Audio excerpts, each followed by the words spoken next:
We are in for a treat, everybody. But first, you could notice my hat. And this is a hat from our exclusive site on the Productive Conversations podcast. You go to our friends at Zazzle and making this hat possible.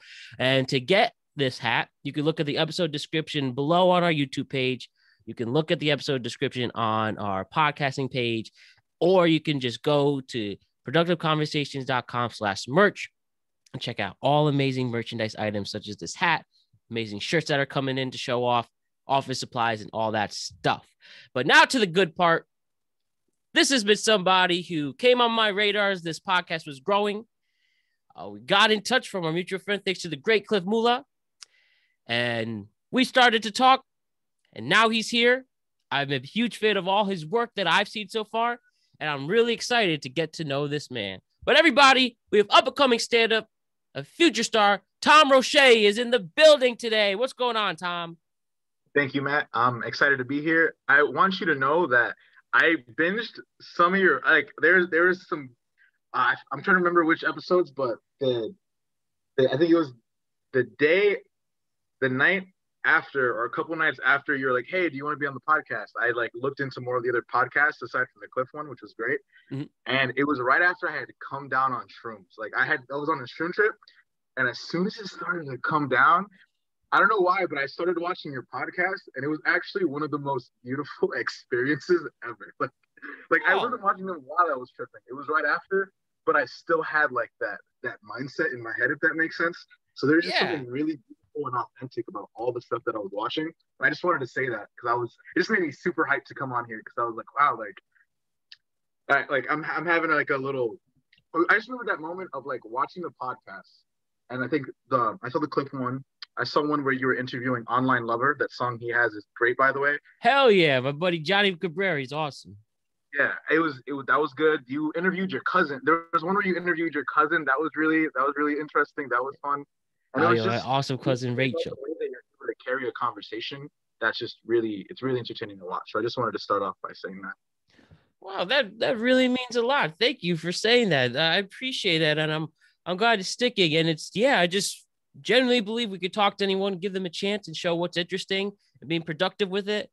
And that's why we're here today, get to know each other more, and also introduce you to my amazing audience and see where you're coming from. And dude, that's great. But before we even get to that, why don't we talk some shrooms? Isn't shrooms a beautiful thing? I mean, We've seen Colorado even legalizing it, I believe. And if you want to count Oregon, I've only done shrooms once in my life, but it was pretty profound. Got the lemon juice and everything. And it was just one free Saturday with one person I had done it with.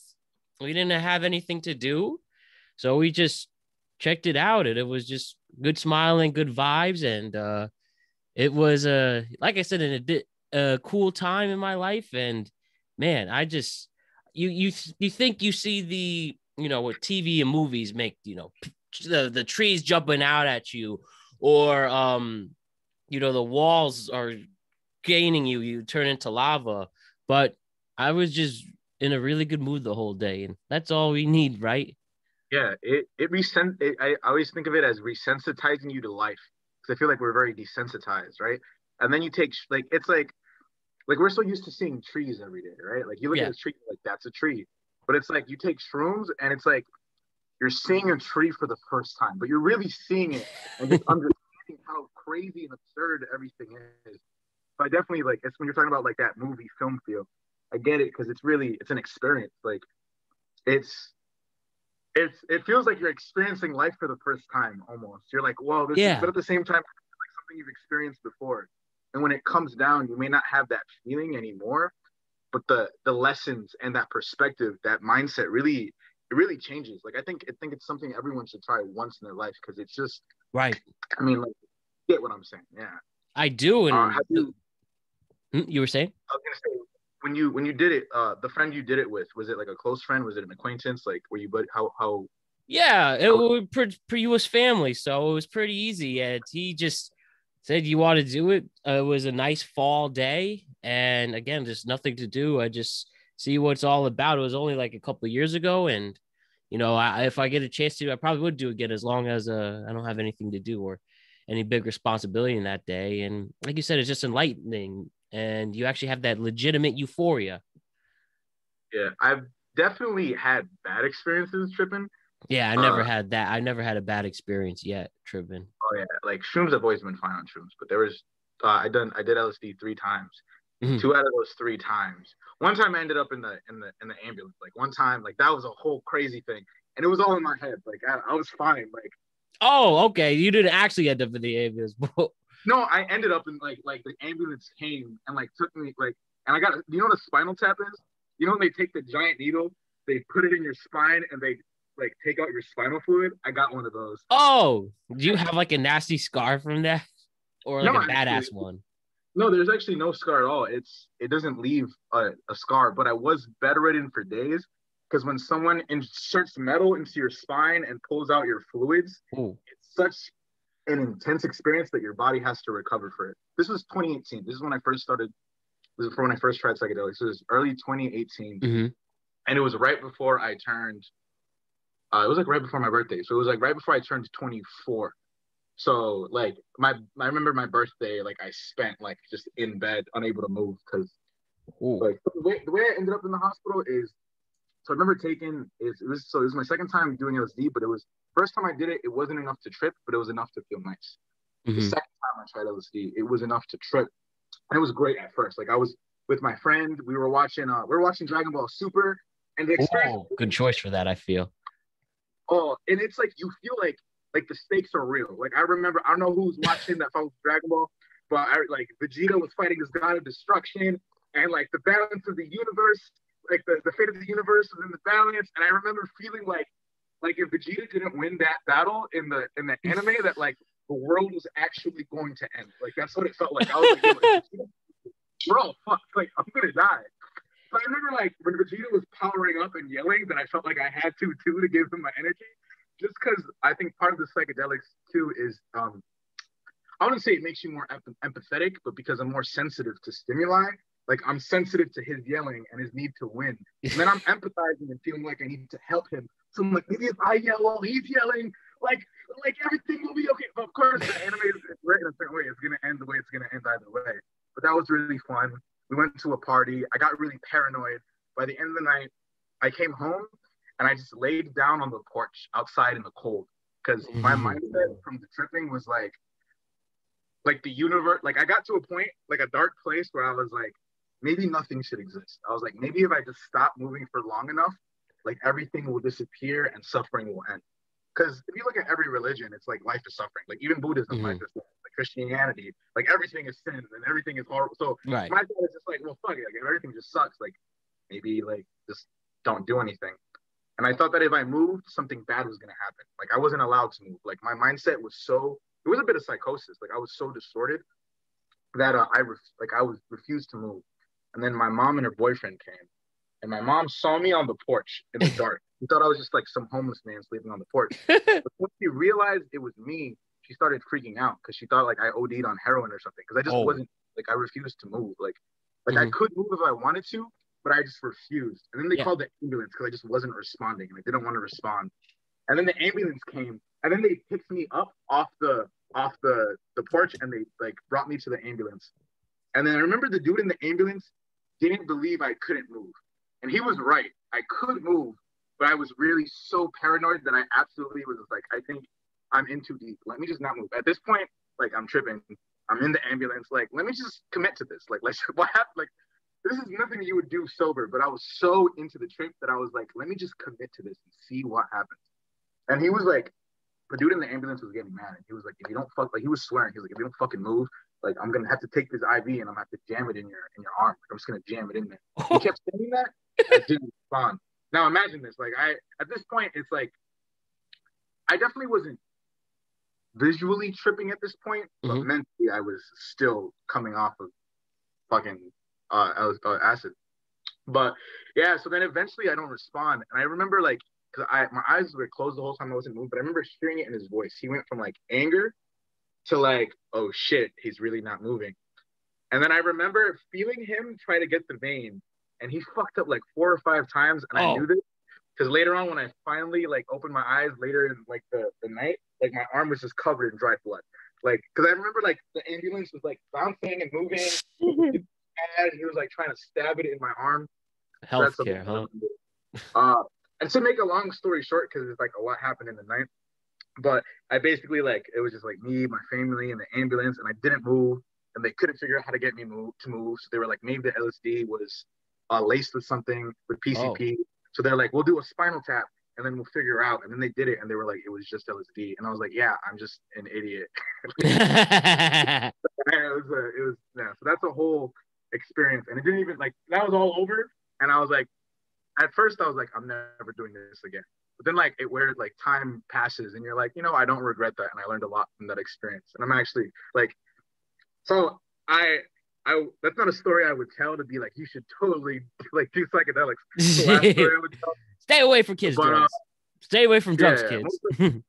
Stay away from kids. Drugs. Oh, Drugs. Stay away from kids. Yes. Shoot. But, man, you actually had the actual spinal tap. I just, I think of the movie in my closed mind, but, but I didn't know that was, man, that was now that movie's even more hilarious if that's what it's actually named after. But shit, yeah, well, I mean, shouts to the healthcare workers who helped you out of that, and I guess you were really doing a genuine spirit bomb, giving you energy off like that. Yeah.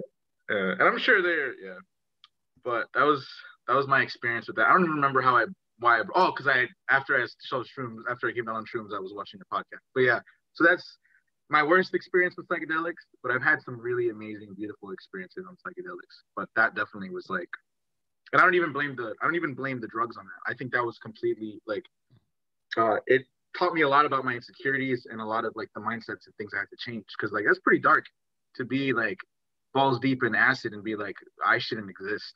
None of this shit. Yeah, like, that's where's your brain going in that sense? Is a sign coming or something? And I remember like there's other stuff too. Like so I do a lot of things.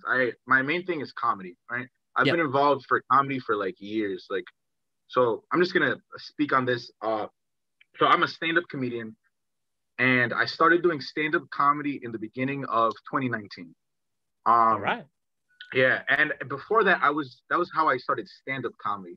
But before that, I was involved with sketch comedy, and then before that, just like musicals and plays, and like I would always write my own videos. I have some old YouTube videos online from high school. So comedy's always been something like I've been like in love with, like just the idea of like it's so satisfying to be able to. I hate the word manipulate, but that's what we do. Like we manipulate you into laughing. And it's kind of like this puzzle. Like what is the right series of words and phrases and movements that if I do it right, like I know you'll laugh. And that study to me has always been super fulfilling and gratifying. But I was gonna go somewhere with this, and I forgot where I was going. I have like a mind fart. So that's one thing I do. I do comedy. I do a lot of writing. If anyone's interested listening right now, my Instagram is Tom Roche Comedy, TOMROCHE Comedy, and you'll just find a bunch of pictures there. But I'm gonna what am I trying to say here? There's a bunch of other things I do. Yes. So right now I've been working on music videos, directing some music videos. So if people want to check those out, there's some places you can see some of them. My brother, I've directed some of his music videos. His name is Roche, but it's not spelled like so it's our last name. Our last name is Roche, ROCHE. But he spells his artist name as ROSHAY. And Tom Roche, like Shea Butter almost. Roche. So he spells it the way it's pronounced, but it's not spelled that way. I'm going to see. I have this bad habit where I'll go off on I want to explain something, right? And as I'm going to do that, I remember something else, and then I'm like way far off the tangent that I was going to go on. Hey, so we're still here. You got this. Okay, cool. Let me gather my mind, control my breath.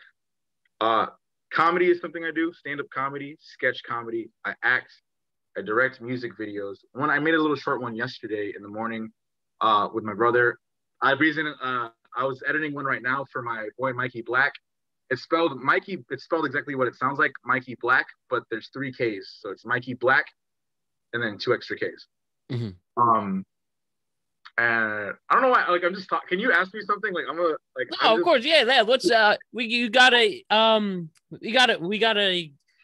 good introduction here, and we got so many things to go off of. So talk to me about directing music videos in particular. You're the first music video director that I've had here. So one of the things, what do you think of the state of music videos right now as you make them? Is it, we don't have the days of TRL anymore. All we have is our YouTube and Instagrams and stuff like that. So in music videos in general, what do you think? How's it going? Is it still just as popular? Is that the big move with YouTube and everything? What do you think of music videos as a way of storytelling and promoting music in general?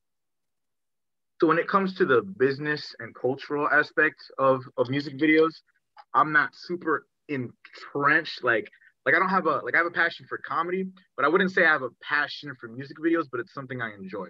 Right. But what I can say is when it comes to the process of like tackling, like a music video can change a song entirely. Like you can hear a song and be like, this song is whatever. And then you see the music video and then all of a sudden you like the song because now you're going to associate the song with those visuals. So that's just one thing I really like about music videos. I'm someone who loves listening to soundtracks and scores for movies and shows I enjoy. I don't know if you do that too, like the instrumental. Oh man, we could nerd out on those scores, dude. And that's the everyone says the most important aspect of filmmaking, and we can't have one thing without the other. But the best way to have an audience feel what they need to is through music, in particular, the score, and that's what sets the tone most of all is what you hear out of it. Like you can't watch Jaws and you hear trap hip hop. That would just ruin the mood. It would work in it, but it would be a different tone, right? Like it wouldn't work for the Jaws that we're used to, but it would be this whole new genre of shark movie. You know what I mean? Like yes, that is true too. It because no matter, it depends on the filmmaker. They could put you in that state of mind that you're supposed to, as long as it's good. But as you said, usually we know the great John Williams score from Jaws goes in, and that's iconic dun dun dun, and obviously you're anticipating this big monster coming out. But it would just be funny if you just hear like he eats the legs and stuff like that. But like I said, that's just how important music is. It just flows and makes the audience feel some type of way. Now I'm picturing like Jaws coming, but like when you hear outside, like you just hear someone blasting reggaeton on their car. Yeah, right. As like the fin is going across the screen. But like even like I bet if we heard the Jaws theme and we had never seen Jaws, we'd just be like, oh, this is the clap. Like you would hear it and you wouldn't think much of it. Like it's a good theme, but it's like you said, they need each other. Like what makes the Jaws theme so amazing is the visuals and how we picture the shark and the monster, right? But what also makes the shark so amazing is the song. And separately, they're not, it's like, oh, there's a movie about a shark. This is a really cool song, but together. So that's what I like about music videos is they can really elevate a song or change the way you see a song. For example, absolutely. I'm a huge fan of Billie Eilish, and she has this one song called what is the song? I love the song. I can't remember the name. It's one about, I'm gonna Google it right now because I have my computer. Billie Eilish sibling song. She is hella talented, by the way. Oh, she's amazing. And I'm glad, like, I don't want to sound like that guy, but I'm glad she's 18 now because she's gorgeous. And I'm glad I can look at her and have these adult male thoughts. And so I'm just like, it's a good thing. But what was I gonna say? Yeah, so I heard the song and I thought it was a romantic song. Like I was like, I don't know why I made that face. So I heard it and it was a romantic song, and that's what I thought of it. And then I talked to my friend Luca, and Luca was like, yeah, this is a song about her sibling. And I was like, what? And I was so used to her, like the person she was talking about being like a romantic interest. And when I saw the music video, I realized like, oh, like it started to make sense to me. Like I just attributed romantic vibe to the person she was describing. There was nothing inherently romantic about the song. So when I saw the video, I was like, oh, now I understand it. Like if I had never seen the video, I would just listen to this and right. It had a romance vibe, but the video, I was like, it's clear now. So that's one thing I like about music videos. When I help my brother film, for example, one thing I like is because he makes the song and he has his own vision of the song and the feel. And then I hear the song. I have my own vision of the song and the feel. So putting it together, it depends who you work with. Like me and my brother, because we're brothers, we have a lot of similarities, so we click a lot. Uh, Collaborating with other people, I might find like, do you have a vision that you want to bring to life, or do you want me to bring my own vision to life, or do you want to meet halfway? Everyone's different. Some people are like, I'm not the kind of person who would probably want to make music videos for someone who's just like, I want this exactly this way. Can you do it? I'm more the kind of person who wants to, like, I want to influence it with my own creativity and my own style and have a little bit to say, right? I don't want to just, at that point, like, and show your own vision. Someone. Exactly. Yeah, No, you were saying? I'm sorry. Oh, I was gonna say that's one of the reasons. I was just gonna go on as one of the things, but what are you gonna say? Well, I was just saying, like, that's your role in the director, creating your own vision for that, and it must be interesting. I was gonna ask about the collaboration process when you go with an artist who does look at it their way, and then you look at it another way, and we'll see what the listeners and people who stream look at it a certain way too. I think it's really interesting how that comes together, and how to why don't you walk me through more about your collaboration process? You were getting into it with your brother, but also with other audiences or other artists. Yeah, and I'll talk a bit about collaboration in general, because I do a lot of collaborative arts. Yeah. I'll see, this is how I'll tackle this. So stand up, right? One thing I really like about stand up comedy is it's not like, there's collaboration in everything in life, but I wouldn't consider it a collaborative art, because at the end of the day, it's you on stage with your own material. You know what I mean? Like, there's no other sounds. Yeah. It's me. There's no one else. Like, I'm not working with everyone else. That isn't to say that during a comedy show that if it's like not just me, like if it's not just like me doing an hour special, right? Like I don't have an hour special yet or anything like that. Usually I'm doing shows with other people. Mm-hmm. But like if someone joined before and they bomb, it may not be like we're working together necessarily, but like them bombing before me is going to affect my set.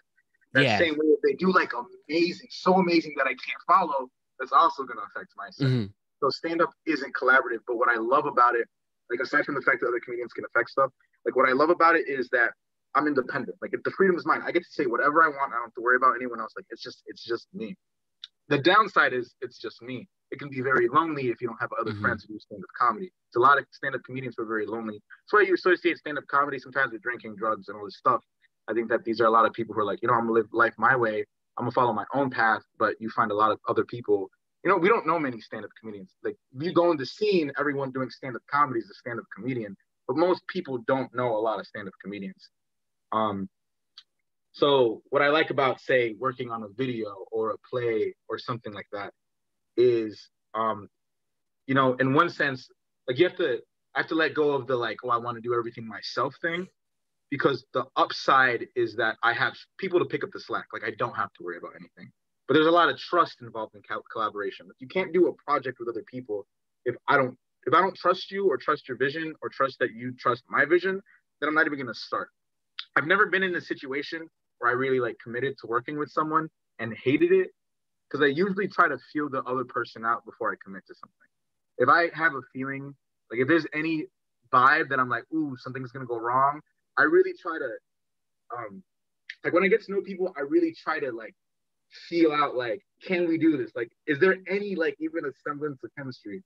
And if there isn't, which it happens sometimes, I'm like, I'm gonna prioritize other things. I'm not gonna work with this person.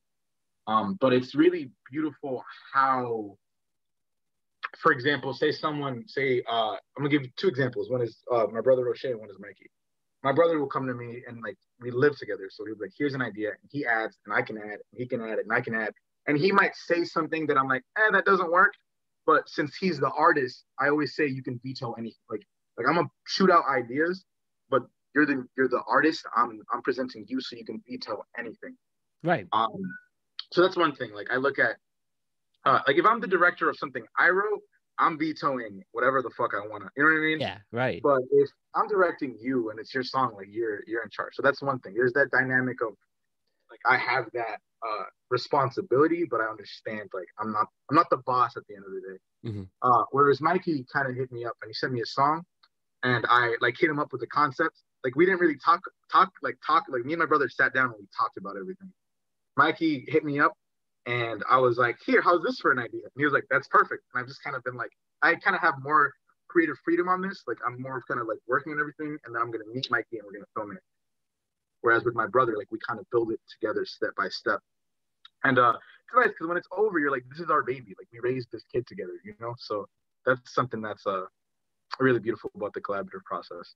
And And it that trains you kind of for the world. Like you can't, I say, like I always say, like everyone should do psychedelics once. Everyone should try theater or some kind of collaborative art once.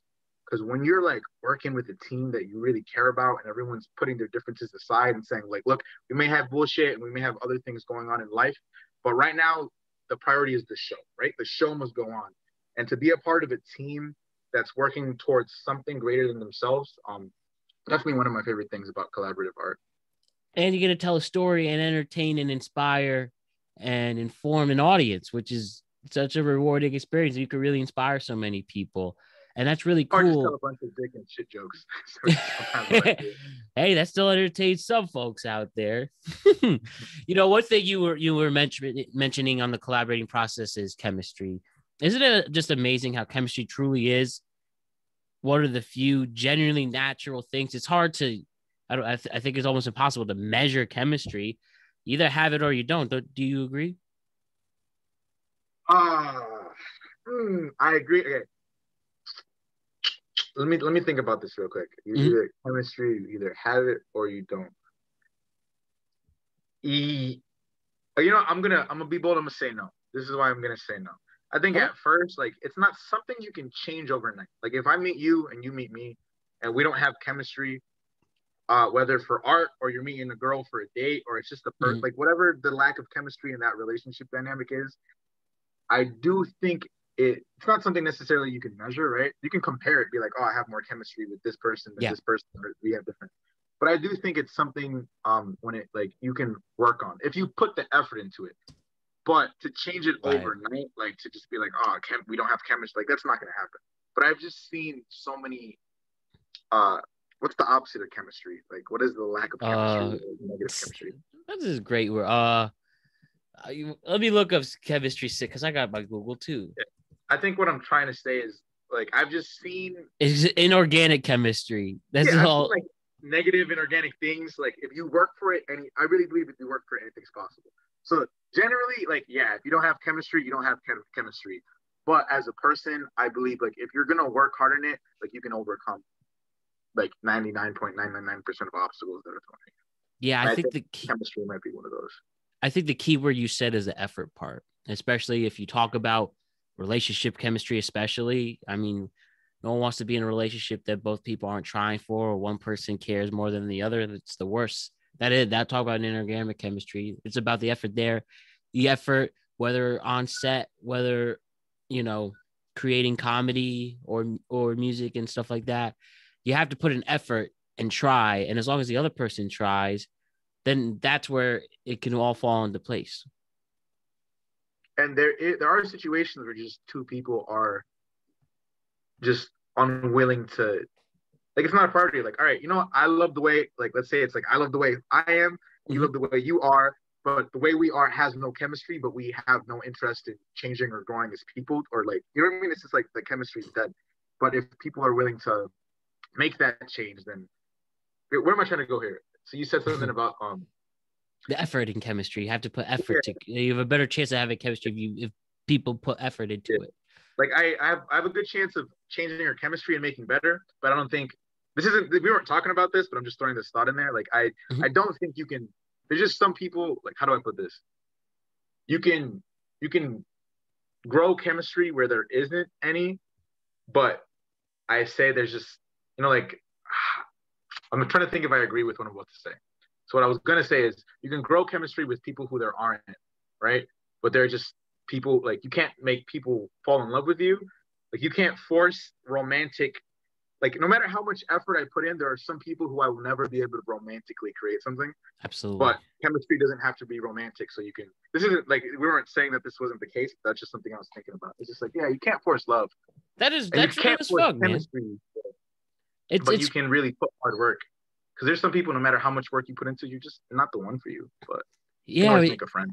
it's funny when you say that too, and I'm sure we've all all of us, no matter what orientation is in this world, is we all definitely at one point while trying to figure out chemistry, you think you can make something happen. You think you can force well, now you can think you can force something, but you think that like this is the situation we're supposed to make this work, and it just doesn't work like that sometimes. I mean, it really be like that. And it's funny you just bring that up because I'm sure all of us, especially in recent times or whatever, if we're not with someone, you thought that it was all going to just pop, and it wasn't, and that's on both you and the other person that you were trying to grow something with, but just for whatever reason, they didn't have the want to put the effort in anymore. Maybe you didn't want to, and I guess that's why you're on to the next one and find that one person where you both put the same amount of effort. And someone who is familiar with heartbreak and women and all those dynamics, this just, you made me think. So I went from thinking to that and just thinking about how much I've grown so much because of the heartbreak, emotionally, mentally, and physically. And one thing about this is one of the other reasons that I really vibe with you, and I just I saw like elements of similar journeys. There's a couple things, but one thing is just kind of seeing your glow up. You know what I mean by that? When I say your glow up, yeah, like you had a glow up, but I've had a glow up too. Like this, and I just seeing the work that you put in and kind of seeing you put in that physical effort and kind of I think I've heard you talk about it on podcasts, and I think you have pictures of it on Instagram and stuff. But oh man, yeah, I was 63 pounds heavier at one point. So good about yourself. It's nice to see when you can see people look at you differently. You know, it's just like those little things. So I just want to give you a shout out for that because, like, I know I love to pat myself on the back when I'm growing and sculpting myself, and like, I have a lot of work to go. I just wanted to pat you on the back too, as a fellow brother in the battlefield. Yo, that's sweet. Why don't we get into the glow ups? You know, it's as we both are glow up individuals. Isn't it crazy? How people will look at you differently. It all that was such a profound thing. I realized, wow, I'm literally looked at as another person just because I lost weight that I needed to for my health sakes and my mental state, and just to go gain confidence and grow as a person. It is so crazy how you will be perceived and changed differently. And 9 times out of 10 for the better with Glo-Ups. Do you feel that happened with you too? Yeah. I can't feel that. Like, I don't think I've ever grown up and been like, oh, there's a negative to this. But I definitely, I always feel that the perceptions are different. People will let you know too. Like, even if because there's like, you can notice the subtleness in the way people speak to you differently, or like body language. Yeah. But there's your friends who straight up tell you, which is always nice. Sometimes you get like compliments from strangers that you weren't getting before, or something like there's like little things. You get new attention, man. Yeah, and it's kind of one thing one of my friends said to me, kind of related to the negatives and all this, like if they're negatives, and he was like, yeah, there was a point where you would change so much in a short amount of time. This is when I started doing psychedelics. He said you changed so much in a short amount of time that it was jarring to him. He was like, yeah, it felt like my friend died and got replaced with someone else, and I had no time to like mourn you. Like, yeah, right. Like, he changed, and I was like, oh, I didn't find out about that until like a year or two later. Like I think 2 years later, because it was beginning of 2018, and I don't think we had this conversation towards maybe like when quarantine and COVID started. Mm-hmm. So that was just something I thought of, to think like, wow, there are people who, like, it's not like he says I prefer the old Tom. Like, he definitely sees the growth and like he's like, yeah, Tom. But it's funny to think that they're, we want to shed that, for lack of a better term, our dead weight. Whether it's physically, mentally, what doesn't serve you, you want to get rid of. But it's always interesting how people like associate that with you. So when that disappears, it doesn't just feel like we're a different person, but like people really like it's interesting. Like, they mourn you. Like, we're dead. Like, the whole idea of like death is an illusion, right? Like, you die and we don't know what happens after. But in that same way, like, the person I am today isn't the same person I was yesterday or a year ago. Like, they're dead. Right. Like, they're, for lack of a better word, they're here. But it's nice to have control over the person that we change into. And I think that's the most important part about growing up, is the discipline and the understanding that, ultimately I can't, there's a lack of things that I can do on a cosmic level, but shit, I can get a haircut. I can do some push-ups. Right. I can drink a protein shake. Like, I can take the chips out. Kind of what it comes out to. It's great. It does feel amazing. And it's, the one thing about my globe, I did it right after college, man. I was just when I look at those old pictures of me, it's just like, wow. You goober, man. I cringe when I look at that. Like I said, the 63 pounds is how much I lost. And when it was all that summer, and you have your motivation to do what. And when I went back for our sprint or like a first alumni weekend, and people started to notice, I've had some of the craziest things people said to me because I was so much more thinner. I mean, I'll never forget two things once. This guy, so I guess I was a big boy, one of my old friends, right? We were in the fraternity together. He's like, "Matt, you can see your dick now." And I'm just like, I guess I was just like, wow, that's a pretty dick-ass thing to say. But you know what? I don't care. I'll let that go. I gotta ask you a question because I read somewhere that it's like for every 10 pounds or something you lose that you gain like a centimeter or something on your penis. Have you noticed that like as your hip or waist slims, like does it crank out a little more? Like is that like yo, man? Huh? Between you and me and here on this podcast, let me just say, you do notice a difference. I'll leave it at that. Okay, for the better. It's really kind of fascinating. I think I could attest. Like it does change. Your guy over there gets just more confident too when you glow up. So he stands a little straighter. But yeah, bro, dude, I think that is totally a thing. If you lose weight, you get a bigger dick. I believe it. Yeah. I think it's like for the males, of course. 2 centimeters for yeah. Yeah. Can you imagine being a woman and losing weight and you're like, where did this penis come from? Oh man.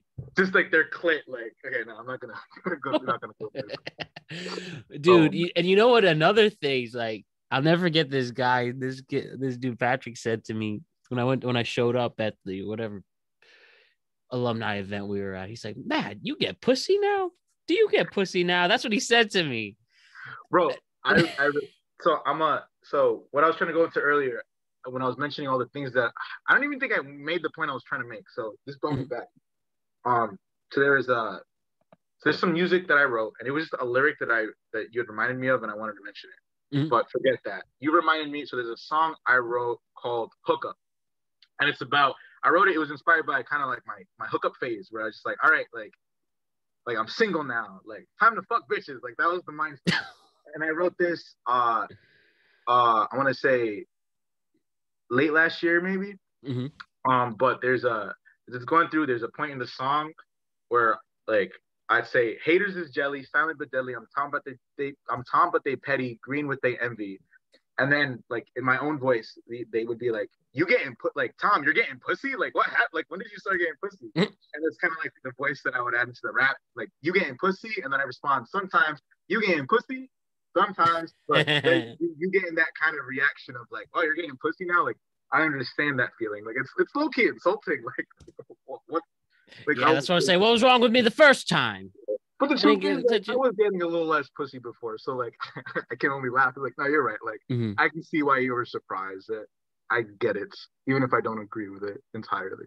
Yes, when you go up, you do get more attention. I'm sure everybody who's lost weight, more attraction, and just embrace it and enjoy the times. And I think it just really shows actually how important your appearance really is. Appearance is everything. I know we like to pretend it isn't and try to be shallow like that, but that's not true. We care about appearances no matter what. We need the attraction on there, and that's why you got to, not only lose weight, you got to have a good drip. You got to, walk the walk and just always be confident. I'm sure you agree in other ways. It took me a while to get, like, that's something I'm like kind of part of what kicked the glow up, and it's something I'm still grappling with. So growing up as a kid, I really didn't care about fashion, like at all. Like I didn't understand it or care. Mm-hmm. I know like there were kids, and I'm talking like 4th grade, 5th grade, 6th grade, all the way, literally like all of my education till college graduating, I didn't care really that much about how I looked. Like I wouldn't really get a haircut or anything unless someone's like, "Wow, you look really crazy." Like, unless people like started commenting on how bad I looked, I did not care. Yeah. And then when I looked in the mirror, I was always fine with my. And I looked, I have a mirror right there. I was always fine with my reflection. But then eventually it started getting to the point where you just get so many comments that I would start feeling bad about myself, not because I didn't like the way I looked in the mirror, but because I wasn't doing enough for the general public. And I could feel that. Like I wasn't, what am I trying to say here? Like I just really wanted to be accepted for me. Like I just didn't, like, I'm like, why do I have to put effort into what I wear and how, like, why can't I just be a person? And people Yeah, right. get that. And there was just a point where I had to accept that's not the way it works. Like people just, they like a good presentation, and I have to understand there's nothing wrong with that. Because I always felt that by like having to change my appearance to do this thing, that I was compromising a part of myself. And in a way, I really am. I think fashion isn't inherently fascist, but fashion can be a fascist tool, right? Like if you see you're just gonna treat people differently based on how they're dressed. Most people are. You know, there's some people who they're gonna treat the CEO in the suit the same as the homeless man down the street. Like that's the kind of person. I'm not giving either of you money. Like this is all. But that's the kind of person I want to be. I just want to, when I see someone, like I want to be able to look at a person and just like, you know, you're gonna absorb and you're gonna digest. And because I think there's a difference between making a judgment and holding on to that judgment. And there's a difference between that and like a judgment thought popping into your head that you ignore. Am I making sense? Yeah, no, you are. It's first impressions almost is everything with that. And what I try to do is when that thought pops in, a lot of people hold on to that first impression of the appearance of judgment. But what I try to do is like, all right, you're dressed this way, you look this way. My mind has all these prejudices and biases, but what I try to do is I try to ignore it. I try to throw it out. I don't suppress it. I don't repress it. Like I let the thoughts pass. But I remember that just because I have a thought in my head doesn't mean I have to associate or identify with the thought. Because you probably have crazy, like, you know, like I'm sure you've thought once in your life something like, damn, I really want to push this person out the window. Like I really want to do some crazy thing. Yeah, that's a fair statement. You don't go home and you're like, I'm a serial killer, right? Like you don't. You're just like, no. I get that thought isn't me, but I know there's a lot of thoughts I had growing up where I like, you know, like I think I was very hard on myself growing up. So I would like think a negative thought. Like I'm a piece of shit. How would I think that? Well, all people are thinking crazy stuff. It's just about what you do about it. Definitely. Went off topic.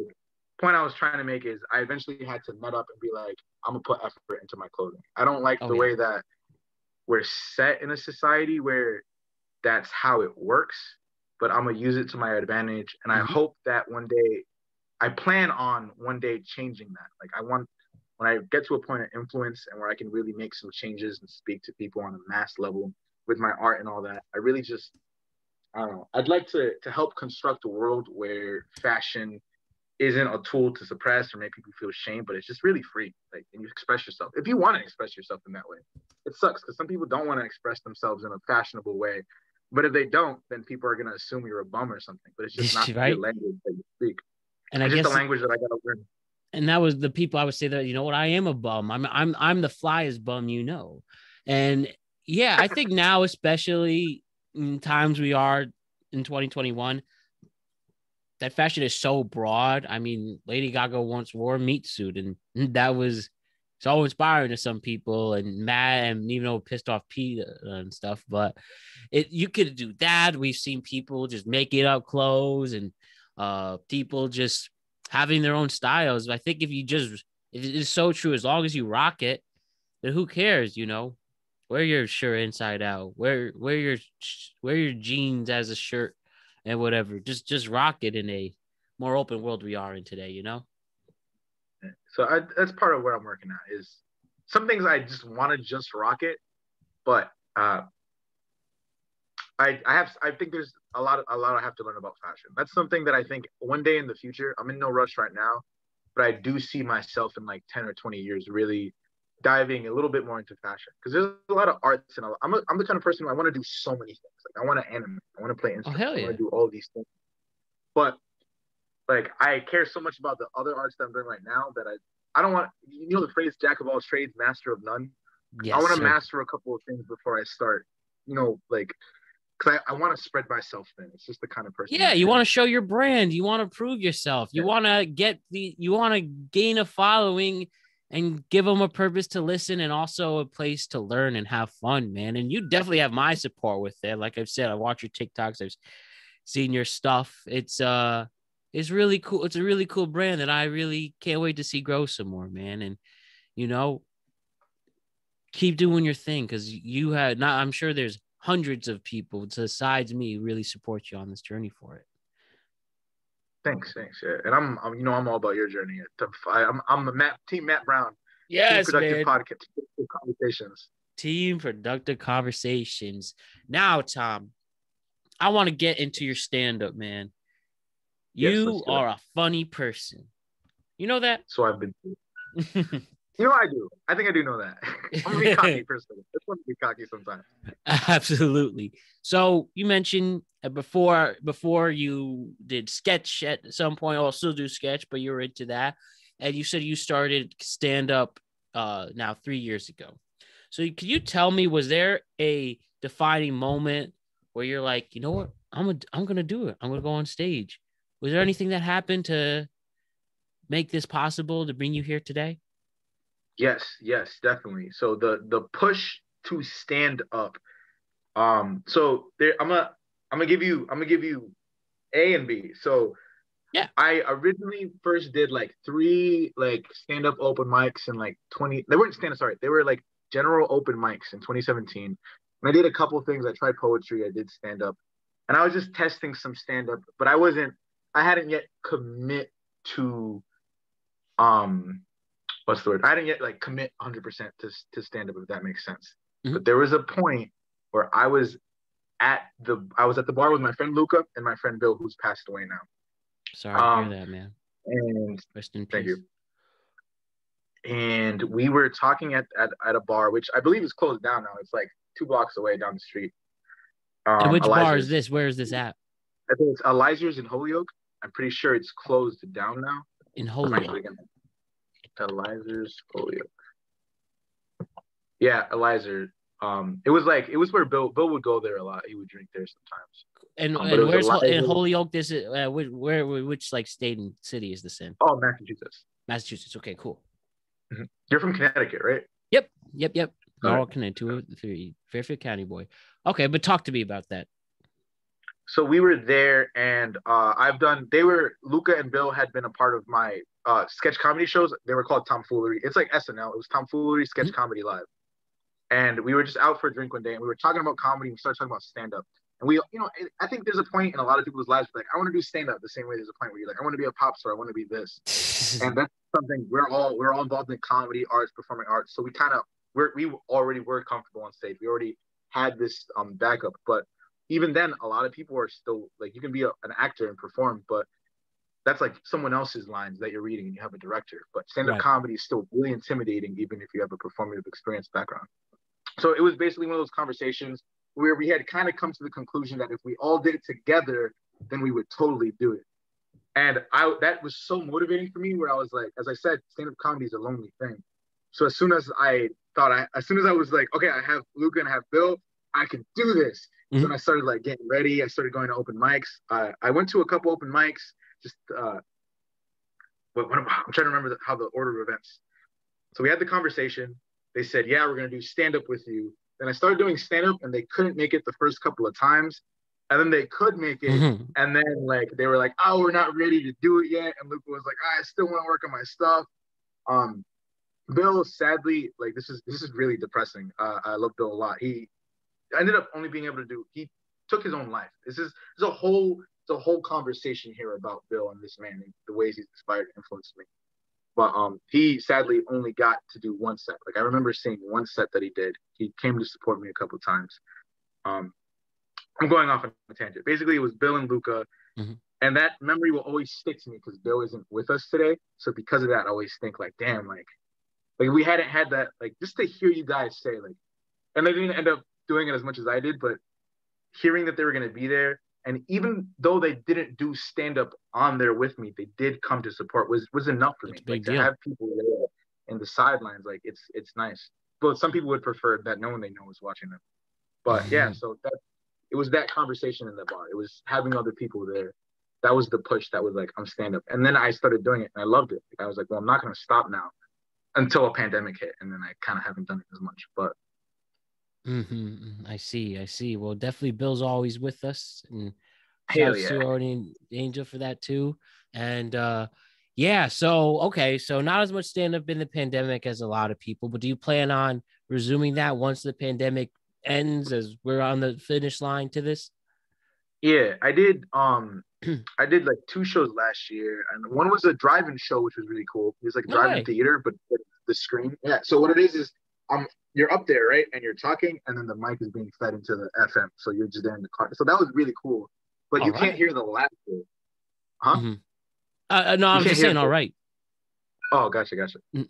You can't hear the laughter. So what I did is I just asked them to honk their horns. I was like, just honk your Yeah. horns. If you. So it was really Mm. satisfying whenever I got the. So I was like, okay, cool.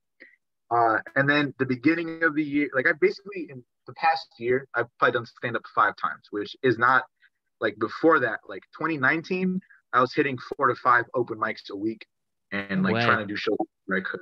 Yeah, I was like, I'm gonna give this one I get to give myself props. I improved a lot in a short amount of time because I put the work into it. Yeah, There's still so much fucking work I got to do, but like just the hustle, man. that's what I, you know, I listen podcast the podcasting industry, especially comedians, special place for going podcasts. And you know, you hear it is always just getting sets no matter what. That's the key to get better.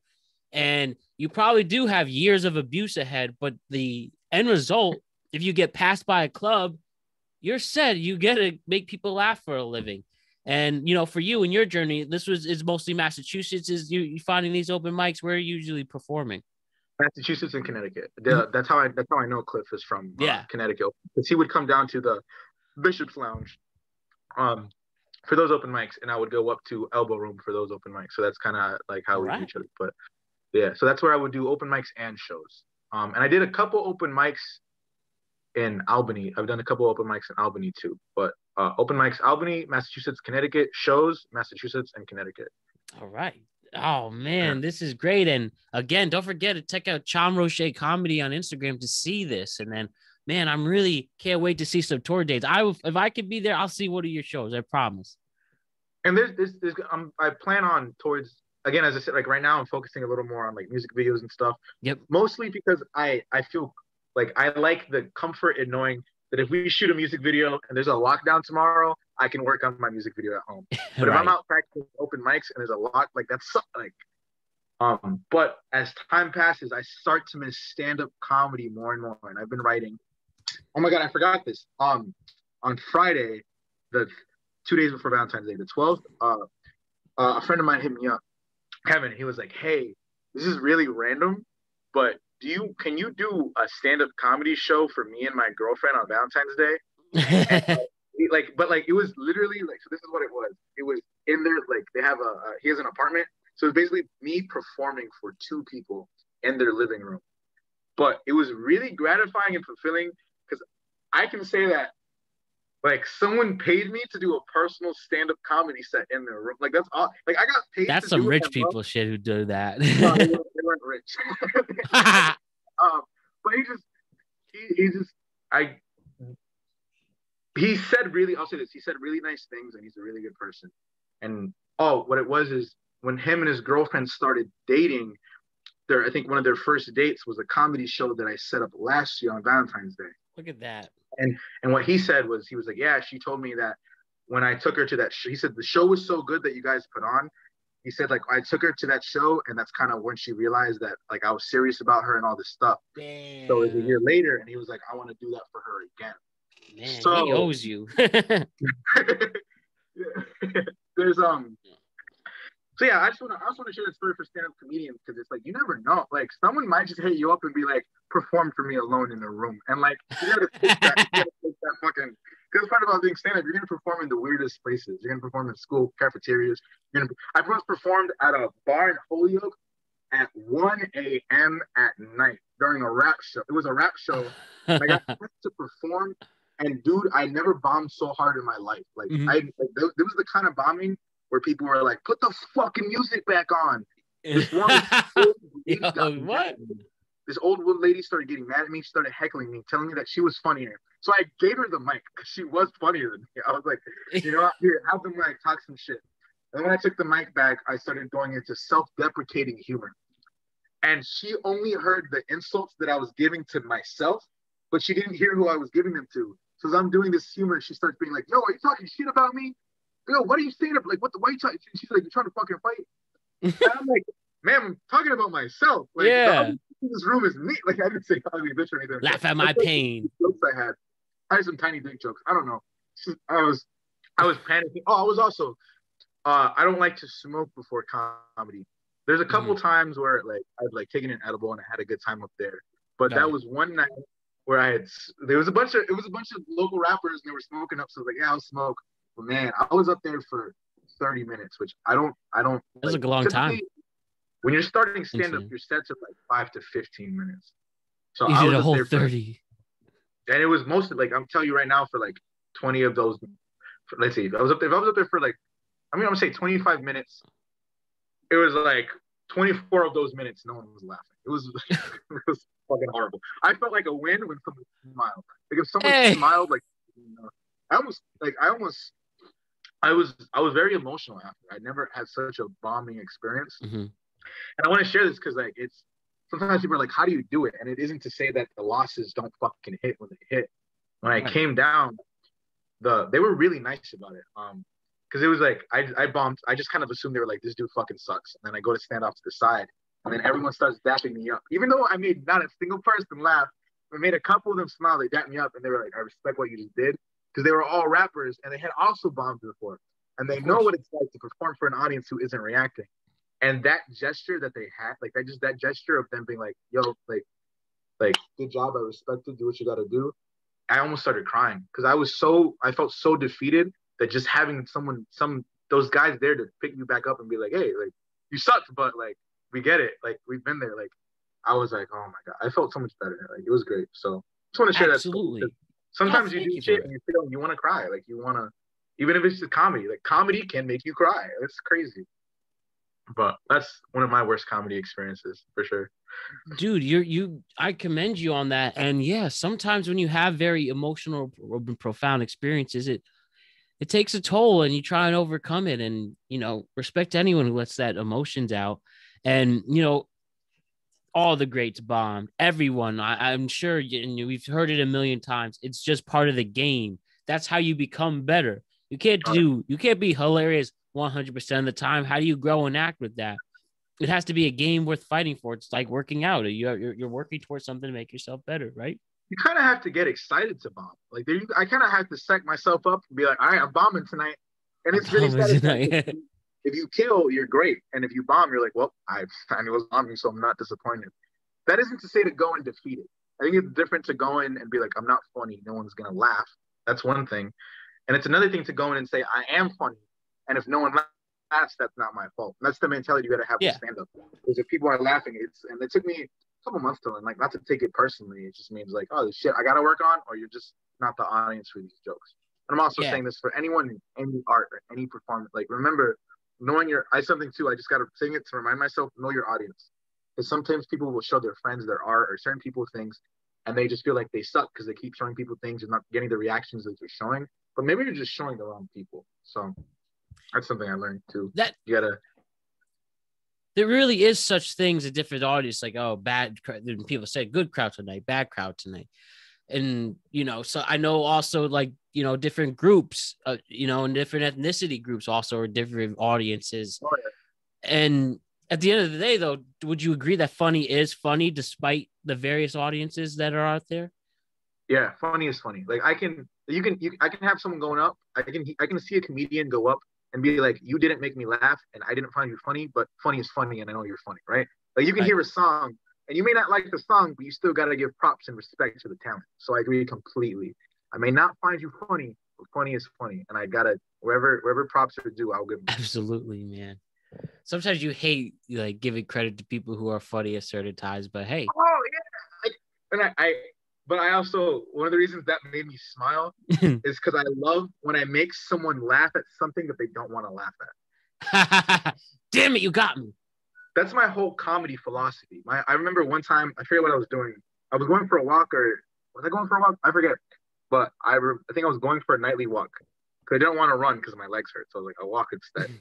And on the walk, I was thinking about comedy and I was thinking about jokes. And I forgot how I came there, but this epiphany helped me out. And I think it's important to figure out like, hey, why do we do art? What draws us? Like, because that's what I was trying to figure out. I was trying to figure out what my comedic style is. Because everyone has a style eventually. They develop one when they're doing art. And I hadn't quite, like, I know I had one. And people kind of like, oh, you have a very Tom sense of humor. So I was like, how do I get there? Like, what is my creative process? And I realized part of how I make jokes is I think of something horrible that you shouldn't laugh at. And then I think, how do I get people to laugh at this? So that's my whole thing. It's just like, let me think of like a horrible joke or a horrible topic that you shouldn't joke about or laugh at. How can I take that and make it funny? So whenever, but just kind of different than what we were saying, because sometimes people are like corny or a different kind of humor that you don't like, they still make you laugh. You're like, damn, like that wasn't offensive or anything, but like you got me to laugh even though I didn't, like, I don't want to give you the satisfaction. Which is something I do to my friends all the time. Like, I always try to see corny things that'll make them laugh. Because I love the look of defeat in their face when they laugh at something they don't want to laugh at. That's something that like I'm known for. Like that's one of those things that I do. Like I'll say something to my friends, and they try not to. Like I love when I see someone trying not to smile, because they know if they smile or laugh, that I'm gonna do it again. Because it's that, what's the word? Validation. If I get that validation, I'm like, oh, I'm gonna keep doing this thing. But we got you there. We put it through. That's the big win in making people laugh. And that's why you're just so damn funny. Even just the way you tell your stories and little snippets in there. I think it's awesome. I think it's really cool. One of the things I also wanted to ask, you mentioned one story already, but how do you deal with hecklers? Are you someone who, as you mentioned that one story, you actually gave them audience member mic? I never even heard of the big one. Just give them mic, just do it yourself then. But has there been any other stories that relate? Or you just let it go, right. or are you like when Cliff told me on the show that he straight up was about to fight one heckler? What do you do? All right, so that's the worst. That's the closest I got to actual heckling. I've had people talk during sets, not to be rude. So heckling is just speaking when you're not supposed to speak. Like you can, like someone shouting out like you suck and someone shouting out I love you are both heckled. Now I'm gonna respond differently. Obviously, if you're heckling with I love you, I'm gonna be like I love you too. Like I'm not gonna get mad at you. I'm gonna be like, this is really endearing. Like heckling is just interrupting the show and making it about you. As soon as the attention is pulled from me to someone in the audience, you have heckled, even if it's a positive heckle. That being said, I don't think I've gotten many negative heckles. I've had people make comments. I've had people talk really loud. I kind of do the thing where I'm like, I'm trying to think. It's been a bit since I've gotten heckled like that, but I've definitely I'm sure I've just gotten, I can picture myself like having just gone quiet and been like, and just like I'll turn into a teacher. I'll be like, all right, I'm going to continue when the class is done. I haven't thought of any clever, funny way to respond to heckling yet, but I haven't been heckled badly. Yeah. But there's two good stories I have that are, one's a bombing story and one's someone else's bombing story, but like I'm just telling the story. So the first time, tell me, I went up to the Bishop's Lounge. This was early into comedy, a couple months in, and my friend Gabe is gonna come see me, and he comes right after I perform. And I didn't think I have there's like the standards you have for yourself, right? Like you're like, this is where I want to be, and then sometimes you feel like you're right here, but then people are like, nah, bro, you're actually really here, but it doesn't matter because you want to be here. Mm-hmm. So I felt like I didn't do as good as I felt I should have during the set, but people were telling me like, no, like you did a good job. And then Gabe came and he's like, how did you do? And I was like, I felt like I did like shit, but like some of the other comedians were kind of adamant that I did good. So I think I did good. And then as I tell him this, we're on there's a porch on the outside. There's like a balcony on Bishop's Lounge. Right. This person comes out and they say, how is it that they worded it? This used to be part of my stand-up bit too, but it's been a while, so I'm trying to remember. Mm-hmm. They essentially came up to me after, one of the audience members came up to me after the mic, and they were like, dude, I just wanted to say, now, 99% of the time when someone comes up to me after performing with a smile on their face, and they're like, hey, they're going to compliment me. They're going to be like, yo, you did great, da-da-da. Mm-hmm. So as soon as that person came, they were right in the front of the audience, by the way, so I recognized them, because sometimes like I was doing the jokes and I would look right at them.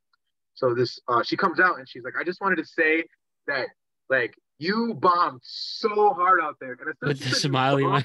Like, but she kept smiling. Like, she said it with the energy of a compliment, which is what was weird about it. Like, it was like, normally someone would be like, yo, you bombed. But she said it like, you did great. She was like, you bombed. And, like, I thought you were going to stop. But then you just kept going and going and going. And it was like, she was telling me I sucked, but she said it in such an endearing way that I didn't feel totally bad. But I think part of what she was trying to say is she was impressed that despite the fact that I sucked, like I kept it professional. She was like, yeah, like you didn't look, I felt like shit up there, but I guess I have a good way of like, you can't always tell when I'm nervous up there. Sometimes like you can tell, but she was like, yeah, like you came off across as someone who wasn't bombing, even though you were. Like I had the energy, like I was killing it, even though I wasn't. Which is part of what I think she respected. And then someone she came with comes out, and he comes out, and he's like, "Hey, what are you guys talking about?" And then what are we talking about? And then he turns over, and then he sees that she's talking to me, and then he goes, "Oh, buddy, that was rough." And that's just like, damn, like I sucked that much that the dude looked at me and immediately like threw pity at me. I was like, wow, like that was a bad set. But they were so kind about it. Like there was really no malicious intent. It was like a friend saying like, bro, you fucking like were horrible. And they're like, yeah, I was. It was kind of what it was. There's this other time. So this was at the Elbow Room. I'm not actually sure. Cliff might have been there. I don't remember, but there was a lot of local Hartford local comics there. I forget if Cliff was there. He might have been there and left early. But are you familiar with other Connecticut comics? Other Connecticut specific ones? Not really, just really Cliff. Gotcha. So essentially, I went with my friend Muhammad, and Muhammad had never done stand-up before. He saw I did stand-up, and sometimes people are like, "Hey, man, like I want to go do stand-up with you." So I was like, "Yeah, I can do it too." Yeah, it's like that. But I always say like just I'll tell you when I go and come with me, because people always want to like sit down and set workshopping days and write, which I can do, but like it's hard. This is a whole conversation. Point is, I'm just like, if you want to do stand-up and you want me to help you, or you want to do my journey, just like come with me when I go. Like it's better to. Like I prefer to do comedy when I'm doing comedy as opposed to like when I'm not. Anyway, so we get there, and by the time he's about to go up, he's drunk, and he's kind of talking a little bit during other people's sets. He's not saying anything negative, but if you're talking, it's coming across as heckling. And I noticed some of the comedians notice. So when it's his turn to go up, he goes up. Muhammad is Egyptian, Puerto Rican, black, but he's light. That's a combo. So he's like my skin tone. So he starts going up there, and he's got dreads. Now the lighting is washing him out, so he looks like whiter up there, but he's definitely not. Like when you see him in normal lighting, you're like, oh, this dude's white. But as he's talking, he's saying nigga this, nigga that, and he's saying the N-word. And one of the comedians, Denver, thinks that he's a white dude up there. He thinks that he's a white dude with dreads throwing the N-word around on stage. And then he starts. So I'm there with my friend, and the other comedian starts yelling at Muhammad because he thinks Muhammad is white when he's not white. Oh, yeah. Like, I'm telling you, like, he's mad. He's like, the comics, like, get the fuck off stage. Like, da-da-da. Like, I'm literally, like, he was going to fight him. Like, he was going to fight Muhammad. And then Muhammad is just like, you know what? I'm not. He's like, I'm too drunk for this. I'm going to come down.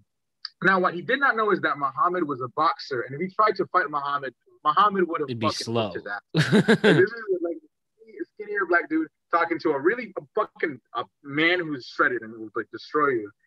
And I remember afterwards, I love the people there, and I like the Elbow Room, and I didn't want to leave on that note at all. So Muhammad was like, they're not going to want to talk. Let's just go. But I was like, I think we should, like, I was like, I want to make sure we're good before we go. So I went over to them, and I was like, hey, like, do you guys mind, like, if I could buy you guys a drink? If, like, we can just talk and squash this beef?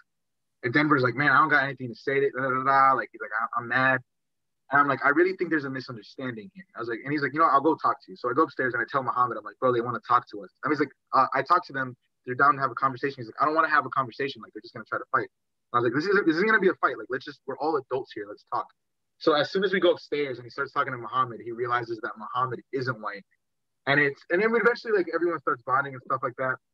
But I'll never forget two of the things Denver said. One of them was that he was like, how the fuck were you not going to tell me that he was a boxer while I was heckling him? He could have kicked my ass at any moment.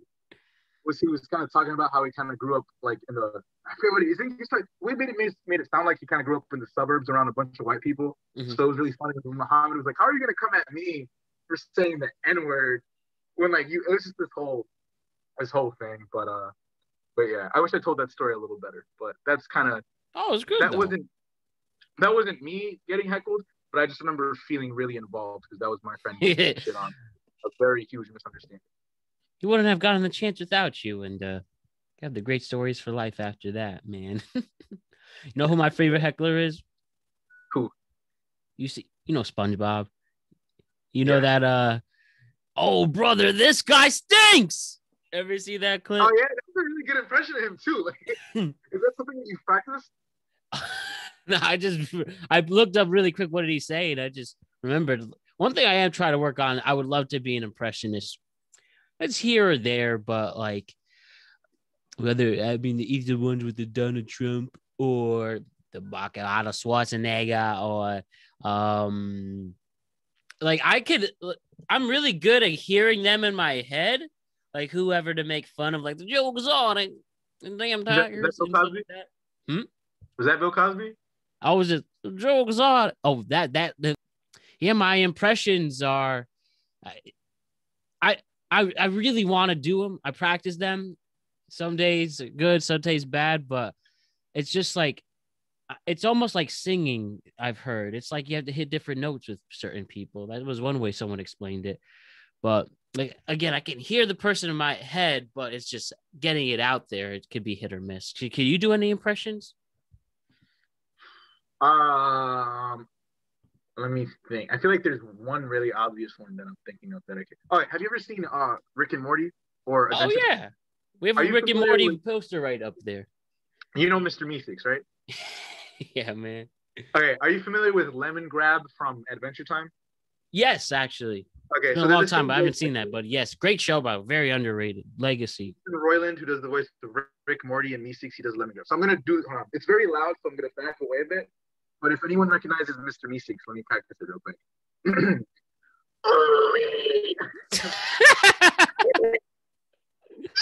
Meeseeks, look at me.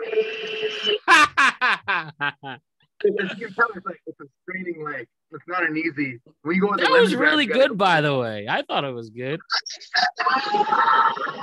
That's my Lemon Grab impression. Anyone who doesn't know those characters, look them up. It's like pretty good. Those are pretty good impressions, but they hurt. Well, it's like is that what you do? I'm saying, hold on, I'm saying, trying to. I can't do this. I get what you did. Shut up! Something that should have been brought to my attention yesterday. Oh wait, what? Oh my God, what was that? This should have been brought to my attention yesterday. What was that? What movie? What movie show? Well, I'm gonna say Happy Madison, but I'm gonna look it up. Brought to my attention yesterday. That is The Wedding Singer. It's The Wedding Singer. You know what my favorite Wedding Singer quote is? You guys are getting married.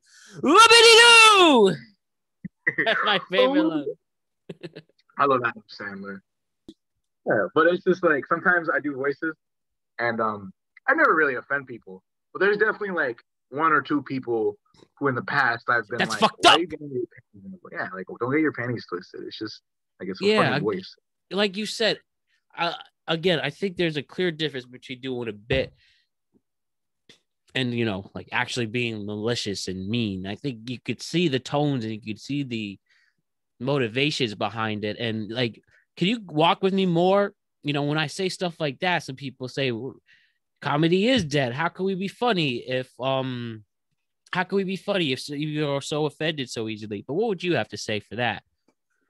It goes back to our conversation earlier about know your audience. If people are getting offended, they're just not your audience. Like we're so quick to be like cancel culture is real, but it's not as bad as we think it is. People are loud and annoying and they try to cancel. But if you really think about the people who get canceled, like Harvey Weinstein got canceled, but this dude was out here like sexually assaulting, harassing. Yes. If you commit a crime, you should be canceled. Not okay, because I would say crime. If you do something that is morally wrong, because crime isn't necessarily morally wrong. But if you're out here like taking advantage and hurting people, like I get why you would want to, you're gonna get canceled. But there's a lot of times like it's like, for example, Kevin Hart. Do you remember where they pulled that old tweet he made? It was like I forget what 6-year-old tweets. Yeah. Let me see if I can find it. Kevin Hart tweet. We're right. Kevin Hart also in the Oscars. Oscars host. He had to step away from before the Oscars. He says, yo, if my son comes home and tries to play with my daughter's dollhouse, I'm going to break it over his head and say in my voice, stop, that's gay. So that's something he tweeted in 2011. So he was going to host the Oscars, and then someone pulled that tweet up, and they tried to cancel him and all this. Mm-hmm. Now, I don't think he ended up apologizing, and he himself decided not to host the Oscars, right? Which is really smart PR move and is a very mature move and all this stuff. But if he didn't do that, I don't think he would have been canceled. I think his woke audience would have, people who are offended by it, they're going to be like, I don't fuck with Kevin Hart right now. But that's the sacrifice Kevin Hart chooses to make. Kevin Hart is choosing to make those people his audience, right? For example, someone like Louis C.K., some people might think he's canceled, but he dropped a special, was it last year, right? I think last year he dropped a special. I don't know if you follow Louis C.K. or if you're like, if he's yeah, I'm not really much of a Louis fan, but yeah. So explain to me, you were saying though, with what happened. So for anyone who doesn't know, I don't know if you're familiar with the whole thing. There was this whole scandal where basically looked at the whole masturbating thing. If you're listening, Google it. But he got like canceled per se, but at the end of the day, he's still able to drop. He's at a point of success. There's a point of success you reach where you can't be canceled. If you can fund your own art, like Louis C.K. is out here, he can fund his own shows, he can fund his own this, that. He puts it up on his website. Doesn't matter if he gets canceled because the audience that matters is there. So cancel culture is real. If you choose to pander to that audience, then you're going to have to deal with the consequences and the restrictions, right? And have to really monitor what you're saying. But if you choose to just be like, I'm going to speak and whoever listens is listening, then you can never get canceled because you're always going to have the audience that you get what I'm saying, right? I do get what you're saying. And it's, it just depends. We're just make sure lessons learned. Just continue just to do the right thing and make sure you have these things come together and such, and just make sure, like you said, most of all is to know your audience. Funny is funny at the end of the day, and just do your best to continue to entertain and inspire, but just be aware of the world we're living in now. That's how I look at it, at least. In Northampton, where I did a lot of, that's where I started the open mics, and I've done a lot of comedy in Northampton. Northampton, Massachusetts is a very liberal place. It's a very like LGBTQ, like very liberal, progressive area, but it's one of those areas that it kind of fits that stereotype of like, the sensitive liberal, like the snow. It kind of fits that stereotype. So, like, I know there's a lot of comedians who don't like coming to Northampton because, like, you try the wrong, so you try a joke, and if you don't have it mastered yet, like, this is the problem with people who are listening to, I'm just going to talk open mics specifically. Open mics are a place to workshop and experiment and try out new jokes. To get offended or upset at a joke at an open mic is insane. It's trying to do something new. Yeah, they haven't figured it out yet. Like, if let's say I want to tackle a risky subject, no one's gonna get it right the first try. You know what I mean? Like, if I want to make subjects about race, if I want to talk about rape or sexual harassment or this and that, now there are jokes that aren't funny. There's just shit that's like offensive, right?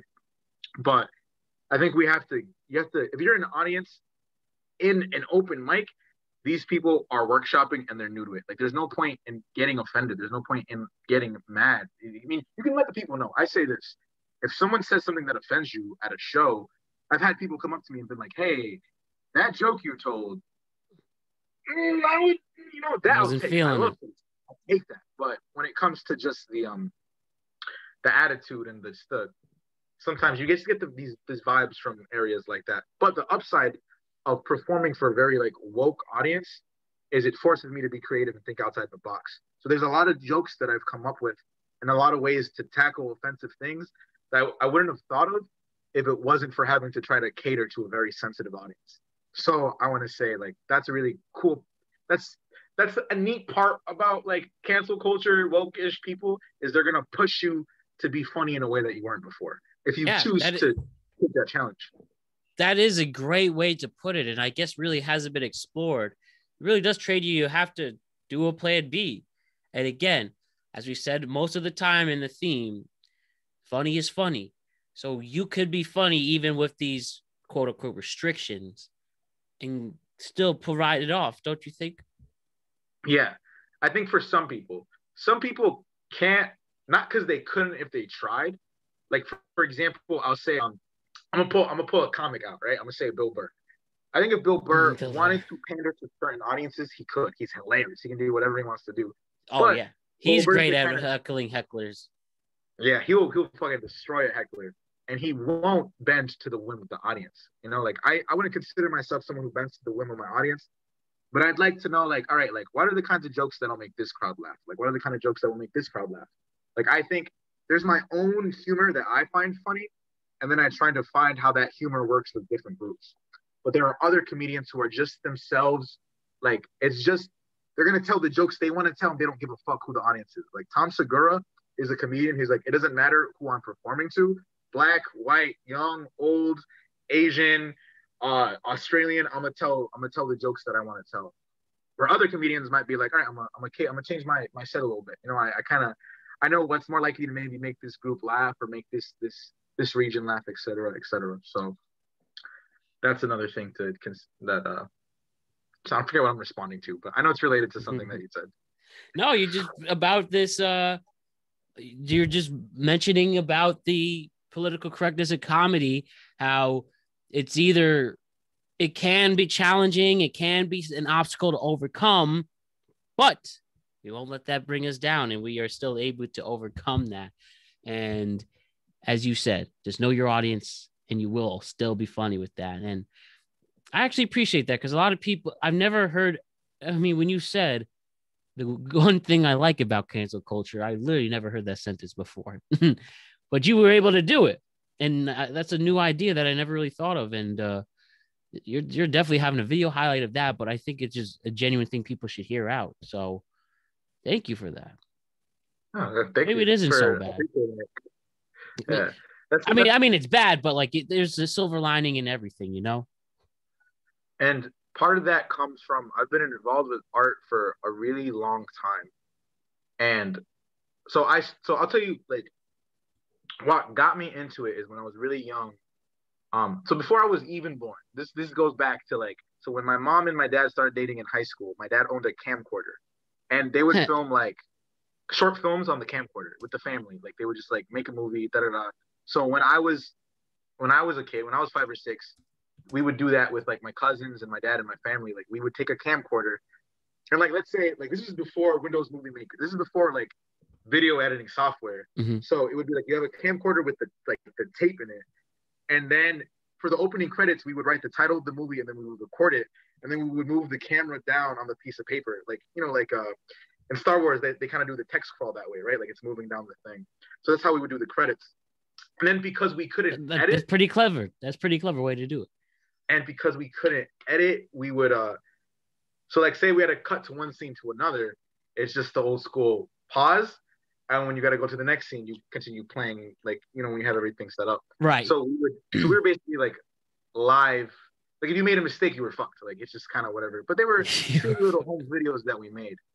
But from a young age, I have been used to having to try to find ways to like overcome obstacles. You know, it's like, oh, we don't have all this technology, so like we're gonna do this. I don't have this, so I'm gonna try that. So adding on to the whole like the silver lining to cancel culture, I find in general in art, some of my best art is always where there's limitations. It's always really hard if I have like complete freedom. Like if I can do whatever the fuck I want, like it takes me forever to come up or create with something because the possibilities are endless. But I like limits because then I at least know like, all right, I don't have to think about this. Like if I for example, there's this thing called 24-hour theater festivals, and they'll give you, so the way it works is they pick a random writer. So let's say I'm the writer, and they give me a random cast size from 2 to 5. So let's say I pull out a random number and I get 5. And I have 12 hours to write a 10-page script. And then they have the next 24 hours. So I have 12 hours to write, and then they have 12 hours to rehearse, perform, and do it. And then they do like about training. And they do six of these 10-minute scenes, and so it's an hour thing in total. But that's one of those examples where I have the limit. So I get a prompt, so I have to follow the prompt, and then I get the cast. So I think like, all right, you can look at it as the downside, like, oh, I want to write a scene with 3 people, but they gave me 5. But I prefer to look at it as like, how am I going to make this 5-person scene work? Now I have to think less. It's like, it's not thinking more, it's thinking less. Because without the parameters, I have to think like, where does this take place? Who are the characters? How many are there? But when people are telling you those things for you, it's easy. Like if you have a budget of $0, the silver lining to that is like, well, I know we're not fucking putting Iron Man in this movie. You know, like I know what we film. So if we have a budget of $0, let's make a film about people in a fucking living room. You know, like let's work with that. And I get passionate about that because I've definitely been discouraged by like lack of resources or this and that. But I find I still move, and I don't want anyone else to think, well, I don't have the money, I don't have this, I don't have what people have. Like you can find a way, and if you really want to do it, I really promise in my heart of hearts that you can do it. And I think art is just so important. It's just, oh my God, man, to just like this right here is an art. Like this is, I bet this keeps you sane. Like this is probably something really meaningful. This is your baby. Like you have so much love and care that you put into it. And it's not just a way for you to express yourself and for other people to express themselves, but you're like, we're talking about collaborative art earlier. That's what we're doing right here. Like I fucking like, sorry, I just get mad excited sometimes, but this is, I encourage you, do it, man. Thank you for that excitement and energy. And it's oddly that this has been work. You know, I mean, we've been at it for an hour and a half, and it doesn't feel like it's just us talking at the end of the day. It's just, we just have the equipment. We're going to go and post with it, both audio and visually. And this is what's the most valuable part. As you mentioned, we all get something out of it. And most importantly, the audience. Well, yeah, I'm fortunate to grow this, help my career and all in creating content this way. But it's just, I just love the talking part most of all. And even if no one listens or watches, good thing I don't have to worry about that. Probably somebody's out here watching and listening. It's cool for me to just interact and grow and just understand the more interesting people. And then the valuable part, most of all, and the most important thing for this show is the audience, that they get something out of it. It is nice, and not to, boost my ego, it's nice to do this show, but it's the audience is always number one to me. And it's always important that they get something out of it. And they are taking the time to listen. And I appreciate them listening. And as long as they listen, I hope that they get something out of it. And that's what's productive about what we're doing here. Your walls, your background, was it like that before the podcast, or did you adjust it a bit for the podcast? Did you put that stuff up there, or is your wall always kind of like that? Oh man, no, this is because of the podcast. As if you can see, I give you a little turnaround. I have my own little studio to make this shit of everything in sports, movies, TV, art, writing, music. Only one politician, Obama. But where are you recording from? Is this your house? Is you somewhere? Yeah, this is just here a different room. I live here at home, and live in my parents' basement / room. It's a nice little apartment style room here, and it's just this is just to bring out, to show the legitimacy of what we're doing here, and also just being around everything that inspires me. Every single thing that's up here, whether it's Anchorman poster, Will Ferrell, Secretariat. We over here, we have cast of Atlanta, Jimmy Stewart, The Marvelous Mrs. Maisel, Django, Big Lebowski, Emma Stone, Breaking Bad, Pacino, Scorsese, De Niro. Whether I'm right here, Letterman, Eddie Murphy from Raw, Jordan the Shot, Stern. Is that George Orwell? Who is that? I'm taking a guess. Who is that on the bottom left? They look like a old-timey writer. This guy? Yeah, who is that? That's David Letterman. That's David. Oh, no, it's the blurry. He looks like because I'm on my phone now. As you get closer, it's the beard. Oh, yes, this is him. Post his chin. Like it just looked like skin instead of a beard. Oh, yes. I just like being surrounded by the men and women who inspire me. And it just helps me show and bring some comfortability with the audience too, and the guests, to show that this is what we're all about, being surrounded by the people we are inspired to create this great content and art.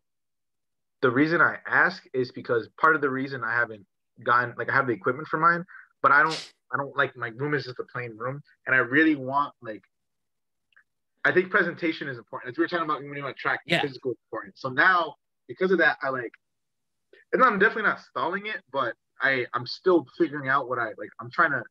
I can be a perfectionist sometimes, and I have no idea what I want my background to look like. But I'm looking at that, and it's like you have a bunch of movies and actors and all these people so I'm looking at it and I'm appreciating it because like you know how earlier I was like I might play with the little virtual backgrounds. I hate this. I don't want it just to be like this isn't how I want to do my podcast. That's how I want to do my podcast. Hey, you can. You know what the crazy thing, with the exception of there's a few legitimate posters. We have the Anchorman one. There's a map of Manhattan is one. The Anchorman one. This is all just stuff I printed from Staples, to be honest with you. This is all it is, just regular tape. So I think this whole spread cost, really it's probably like $30 to get all these little pictures, but it's totally worth it. And I feel so good in it, and it gives me hope, and it's just fun. It just makes me also stick out for me in the Productive Conversations brand. I'll say this right now. I wrote down a note. I have a list of the things I'm getting and I need to take care of, and I just print out at Staples because you said that. I'm like, that's so simple and it's so fucking genius. I don't need to get these posters and da-da-da. I just have to literally take this shit, go, and like, dude, thank you. That's it. It's it's just I got so many of them. It's just I think it's off the top of my head. It's 15 cents for black and white and 50 cents a page for color. It is just because I have so many.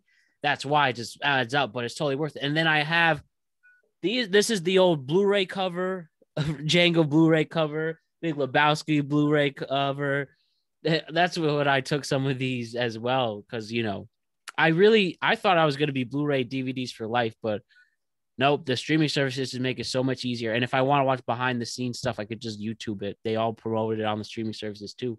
So it's like I don't need these sleeves anymore, so I just put them on the wall. What are you probably mentioned them because they're on the wall. I don't know if you have any that aren't on the wall that you didn't mention, but I love movies and stuff. So I'm just gonna ask, like, when people ask, like, oh, what's your favorite movie? What are your favorite movies? What are the movies that come to mind when people ask you those questions? That's a great question, man. I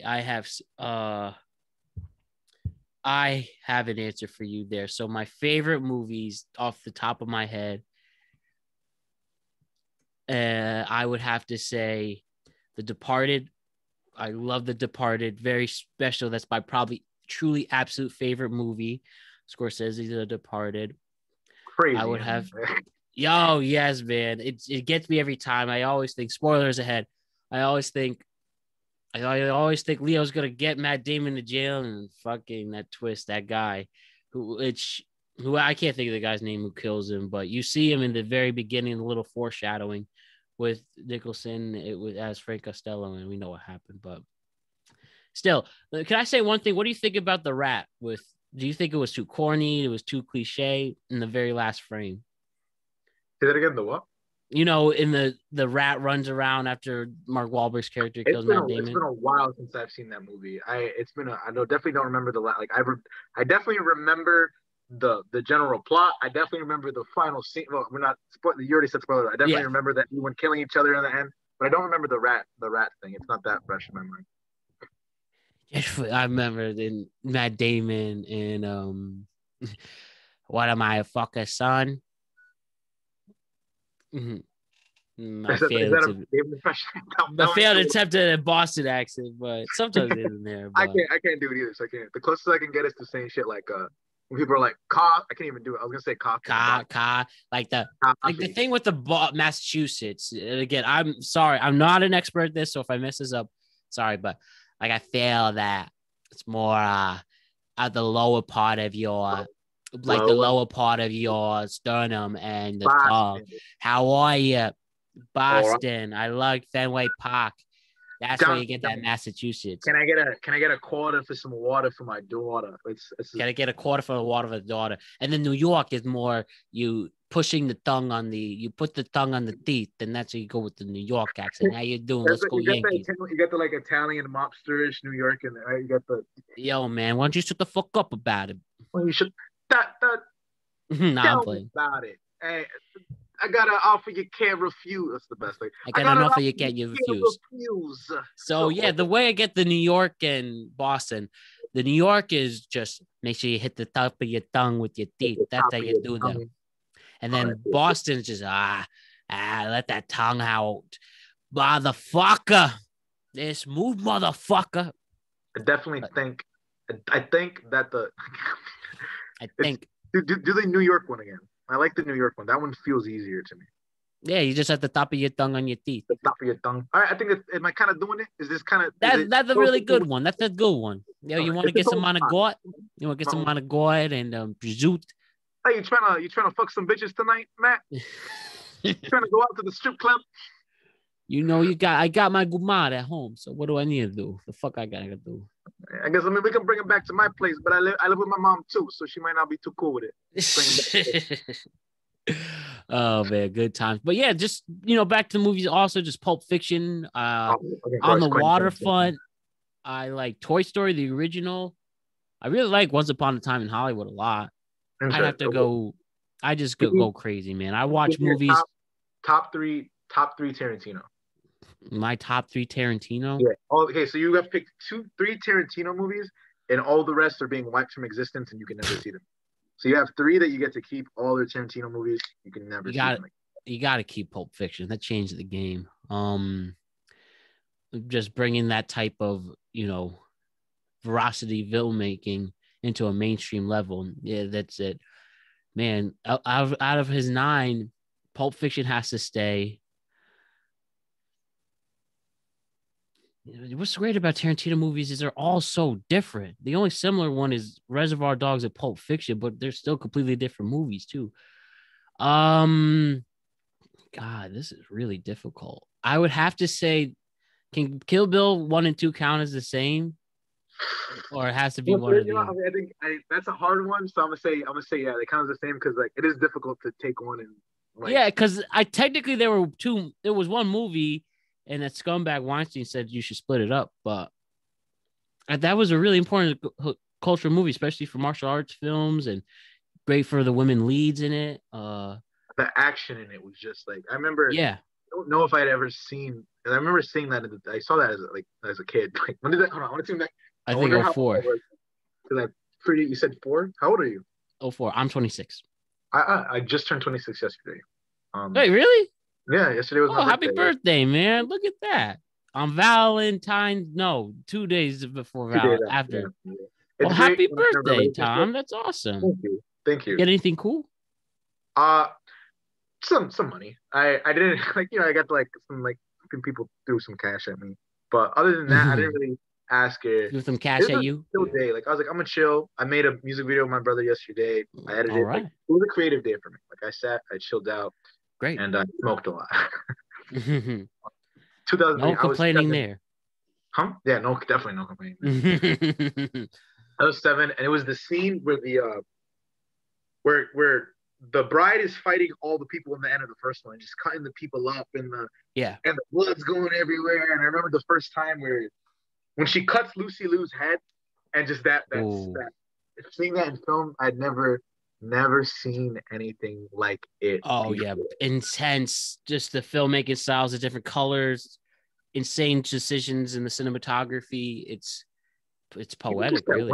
One thing that stands out to me is the flashback where it's Lucy Liu's character's background and it switches to anime style for a bit. Yeah, that was cool. That was important for it. Never I'd only really seen Dragon Ball Z at that point, but I just remember that the art style for that was so I thought there was what I thought was that it was a live action. I was so young, I didn't know who Quentin Tarantino was.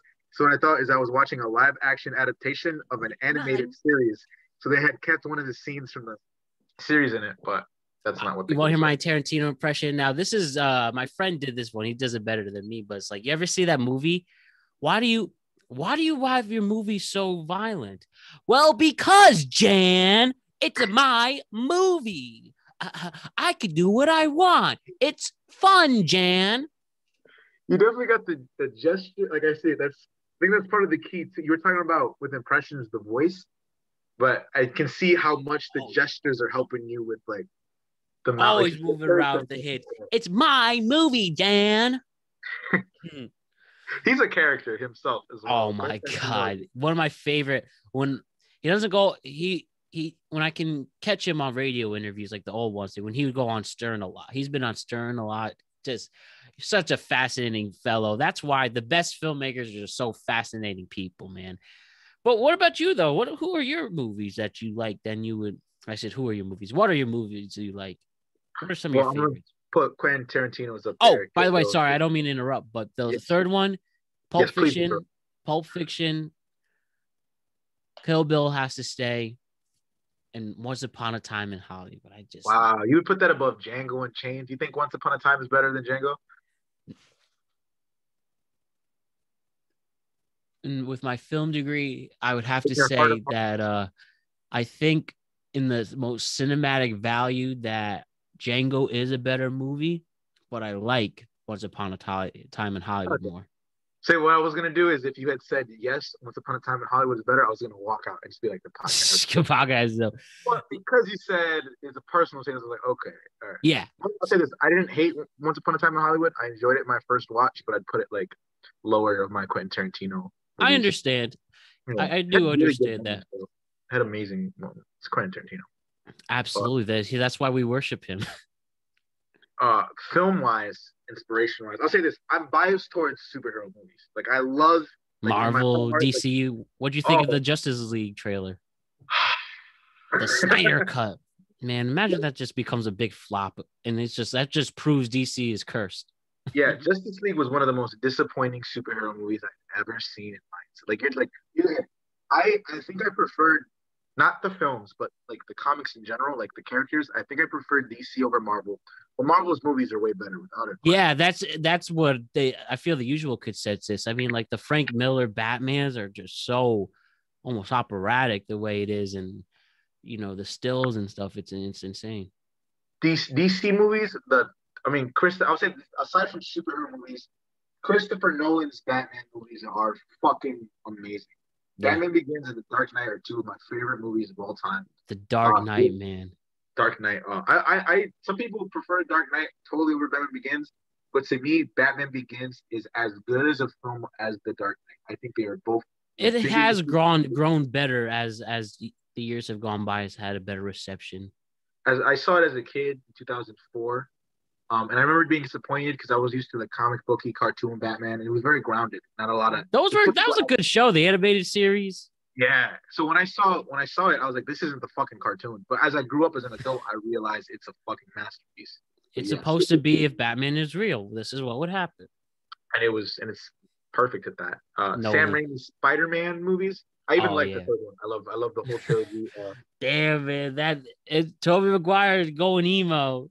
Peter Parker, that was just, oh my god! And why Topher Grace? I like Topher Grace, but if you look at who Eddie Brock is supposed to be in the comics, he's the complete opposite. That's just literally one of the worst casting decisions for the source material. You got the squirty, you got a scrawny guy, dude. Like Brock Lesnar, if he could act, that'd be a perfect person to put in that role. So I'll say this. When I was a fucking kid and I first saw Spider-Man 3, I hated Topher. Like, I love him in that 70s show, but I hated the fact that he was Eddie Brock. I was like, everything you just said, I was like, it's horrible casting. I'm not sure The Rock did The Rock start acting? I don't remember, but I remember he was known as an actor still back then. I remember I don't think he'd be the best for Venom, but I remember as a kid just thinking he should play Venom because he was the buffest dude I knew. Yeah. I think the reason for the choice doesn't excuse that it was a bad choice, but they wanted to create a dark mirror to Peter Parker.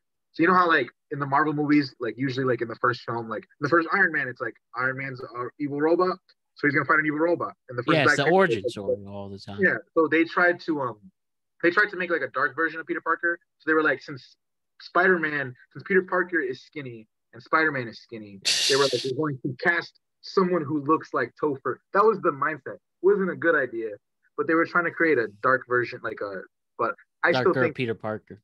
I think what they could have done is they could have kept Topher Grace, but Venom could have been bulky. I didn't care that he was skinny, but I wanted the fucking dude to be giant. The symbiote. Super symbiote. Spider-Man. I'm gonna move aside from superhero movies because if I do, that's I'm just talking about that forever. But films in general, that's exactly what Disney wants. It's exactly what Disney wants. But I was about superheroes before. Like I hate that Disney has Marvel because I grew up on superheroes. I remember the first time I saw Batman Forever, and I think the Richard Donner Superman 2 were my first superhero movies, Mhm. and it changed my life. So the fact that I have to like I hate when the new episode of WandaVision comes out, and I don't like that I have a Disney Plus. Like I don't want to give my money, but I'm like, as long as you have Marvel, you're getting my money, I guess. Um, Non-superhero films, Good Will Hunting for sure. Have It's you ever not your seen fault. Whiplash? Of course, Whiplash, man. Talk Whiplash. about dedication. God, that's one of the most underrated scenes you forget about is when he gets in the car accident. Spoilers. Gets in the car accident. That's a great use of filmmaking. With Damien Chazelle, slow motion, the sound mixing just going popping out, the very uncomfortable, purposely unfocused framework. It's insane. I think that's a very underrated filmmaking part about that amazing movie. And J. Jonah Jameson. I called him my fucking J. Jonah. He looks like his name would be that. J.K. Simmons, man, got that Oscar, earned it. He definitely, he killed it. Judd Apatow movies are great. Like 40-year-old version. Those the Rocky films, dude. Which Rockies? All seven? I guess, six Rockies, 2 Creeds. Yeah, I love them all. I mean, obviously some are better than others. The first 2 Rockies, fantastic. The third one's cool because there's the whole Apollo Creed dying and everything. You mean the fourth one? Which is the fourth one again? Oh, the fourth. It wasn't the third one. Okay. Third one's Clubber Lang. What's your prediction for this fight? Pain. Oh, that's the one where Creed trains him, right? Yeah. That's fight Mr. T. Clubber Lang. Yo, Adrian, I did it. Adrian. I love that. Rocky 1, Rocky 2, Rocky 3, and Rocky 4. I didn't hate Rocky 5. I didn't hate it. The first time I saw them, I sat through and marathoned 1 through 6 in a sitting. So it was a really Rocky Balboa was not that bad. Oh, it was awesome. I think. It's always known as a good movie, but like it is a really great movie. Like cinematically, academically, is the first Rambo, First Blood. I've never seen Rambo. You recommend it? Dude, you have to sit your time. It's a short movie too. It's only an hour and a half. If you have Showtime. Do you recommend the whole franchise, or they just make First Blood? Like the franchise, the sequels just become a parody of themselves. But the first one it's about mistreatment of Vietnam vets. It's about us and falling in nature, survival of the fittest. It's incredible with some legit good acting by Stallone. And then it eventually just became like an action series. Like it was like exactly. It just became a parody of itself with the action. It just went on the action wave. But like Fast and the Furious, I haven't seen past the first one, but kind of how that series went from like 10 movies to catch up on. Yeah, I'm gonna sit down and watch all the Fast and the Furious one day. I will, just because I want to know what the fuck is happening in those movies. R.I.P. Paul Walker, man. R.I.P. Paul Walker, dude. You know what I love? That hilarious. You know what's cool about with the rise of content creation is the rise of film analysis and people like generally have an appreciation, and it's almost mainstream. It's cool to be a film geek right now. It is. Like it's a genuine compliment. It's great on the dating apps. It's cool to be obsessed with movies. Thank God for TikTok and content creation to make that. Just because you need to know those ways to make yourself better as a filmmaker. But I just always love the classic Fast and the Furious gear switch. Those shots are hilarious to watch. Oh yeah, I still, if I'm like, there's something that I was doing, but that's something that I do. Like if I'm sitting in the car and like I'm not even like in the driver's seat and I got a water bottle, sometimes I'm the kind of person who like play with the water bottle. You know what I mean? Like I'm a child like that. So I hear that, dude. It's those, I think with the Fast and Furious movies, in particular the first 2, that just is so early 2000s. The music, the freaking Limp Bizkit Papa Roach soundtrack, the Hot Wheels looking cars that are all souped up, the Civics and that, the West Coast Choppers shirt that Paul Walker was wearing. I was like, man, the Hummers in the background. Watching older movies is a crazy experience during COVID. because it Yeah. feels like if we were gonna watch a movie from 2002 in 2019, it'd be like it was a movie from 2019. But it feels like so much has happened in the past year that when I see a movie from back in the day now or an old show, like it's really kind of jarring. Like I'm like, wow, like things are really different right now than. Tell me about it, man. So I just think that's just like I'll yeah, this is something I think about.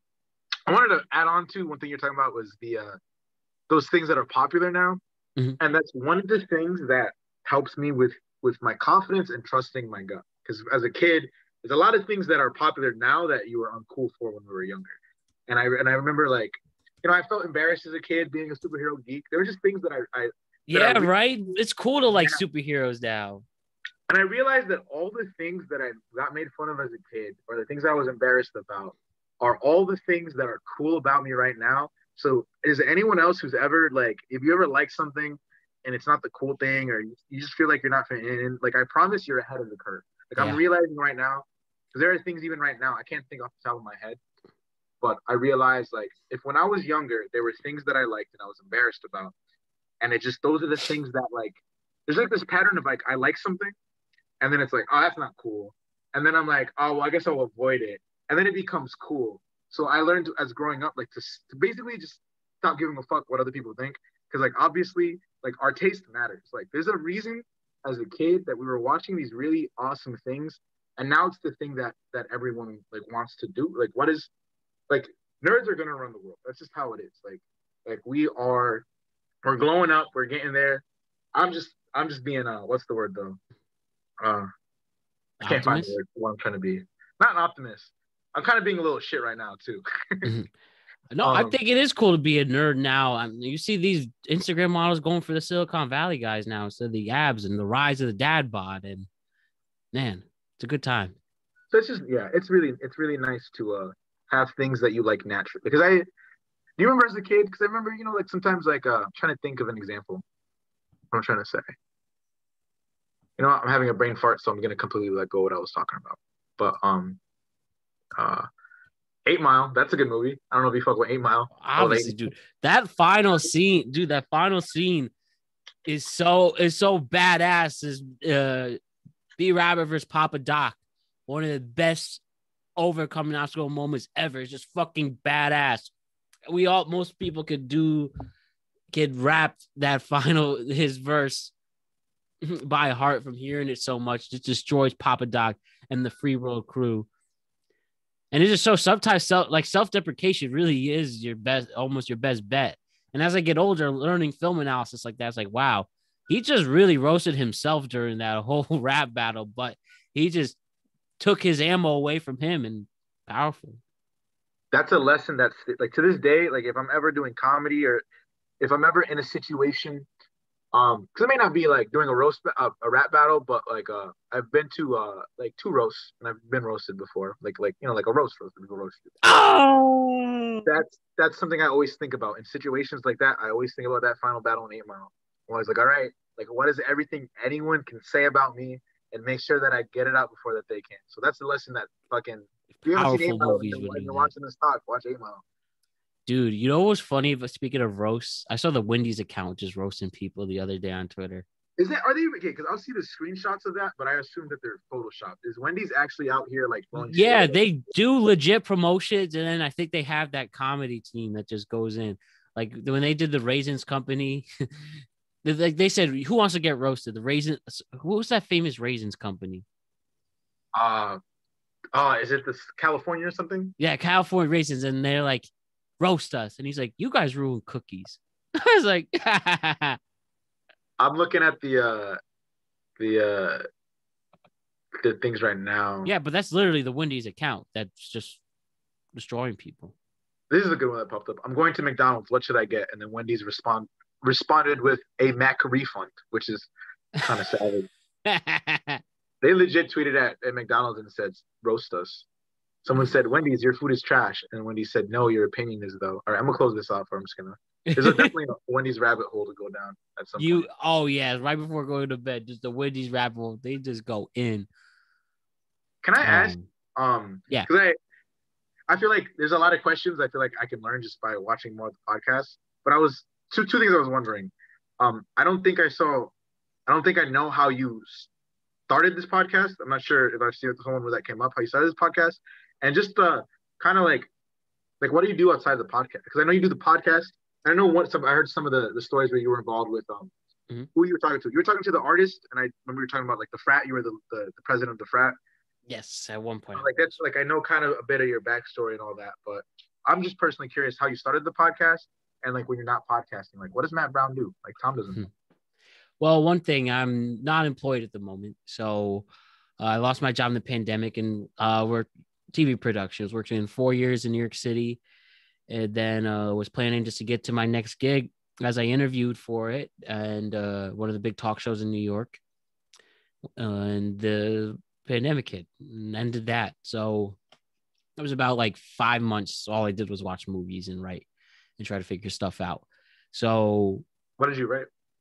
I just love writing short stories and treatments. And now if you want to check productiveconversations.com, productiveconversationspodcast.com, you'll be able to see my blogs. Like I like to write for fun. So short stories as well. I just want to say, if you ever write anything and you want to like if you ever write anything, because I feel like as writers, it's really hard to find people to want to read your work and critique. Oh yeah. It's super difficult. So if you ever want to I'll just hit you up with my email after, because I think it's really important to like build that community with writers. So I'd love Let's do it, man. Please do. Yeah. And I just posted on my blogs page too and short stories. So please do that. And I love writing scripts as well. So I would love to collab for sure and grow a network here. But yes, so it was about August, September. I was really down in the dumps with a lot of things going on in life, trying to figure myself out. And I applied for a job at an old internship that I was clearly qualified for. And even though I was qualified, they still said no. And that day also, my dad was just pounding on me to find a new job, even if it's not a production one, but that's just the one I want to, continue my career with that. No disrespect for anyone who, you have to do what you have to do, but I just want to do what I'm passionate for, paying a lot of student loans for. And I understand I might have to be a little more patient with that. And I understand the decisions going to being so focused on getting a broadcasting, podcasting, or movie, TV job, but that's just what I want to do. And I'm going to die trying for it. So after getting a job rejection, 1,750, and my dad just pounding on me. I was like, fuck this. First of all, fuck this company who thinks that I'm not qualified enough, even though I've worked before. I am qualified enough. And you know what? My dad, though being a good dad, I just want him to stop nagging me. I've been listening to podcasts my whole life. Well, I should say pretty much. I really got into radio in high school.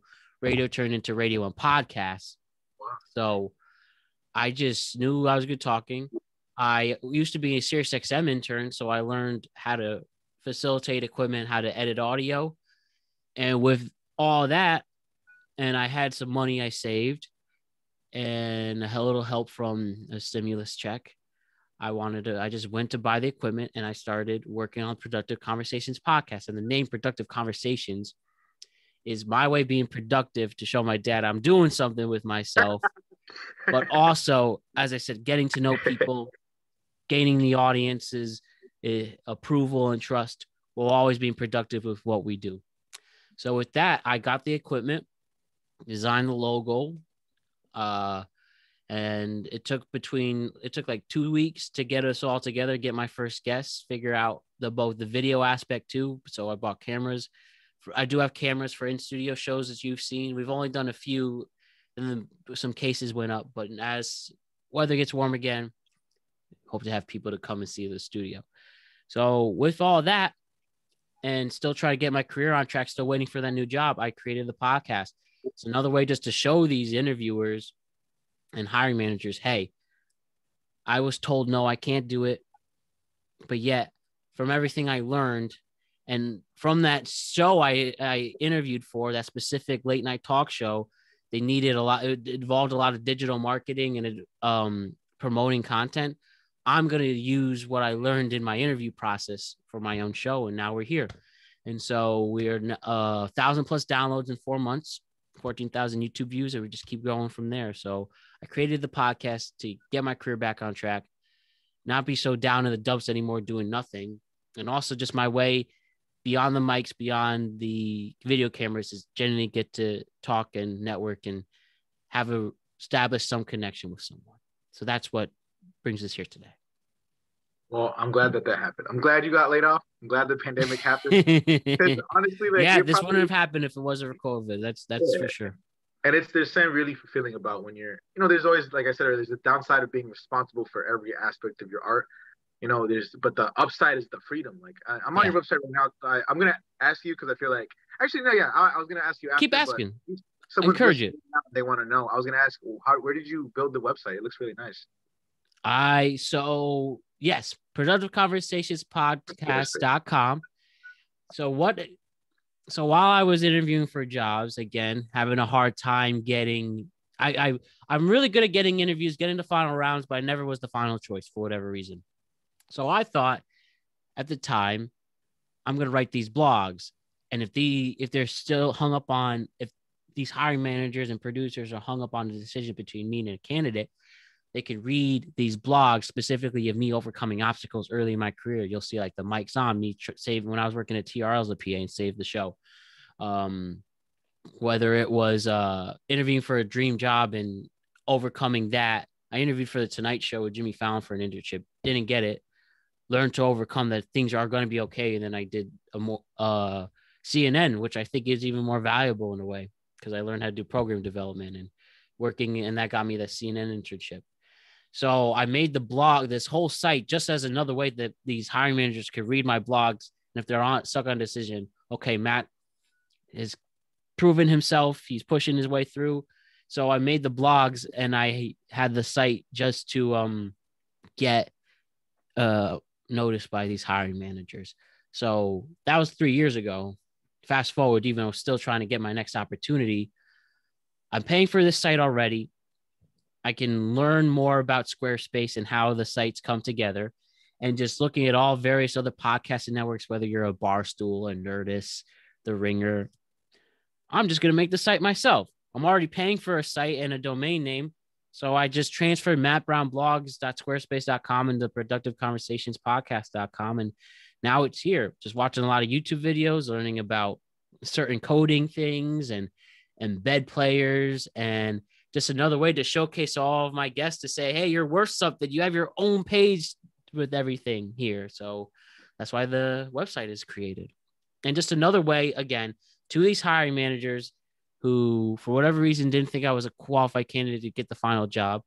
Hey, I made my own website to prove this, to showcase this work. You can now, if I could do this myself, get all this trafficking, get the SEO stuff, which is, like getting Google and searching.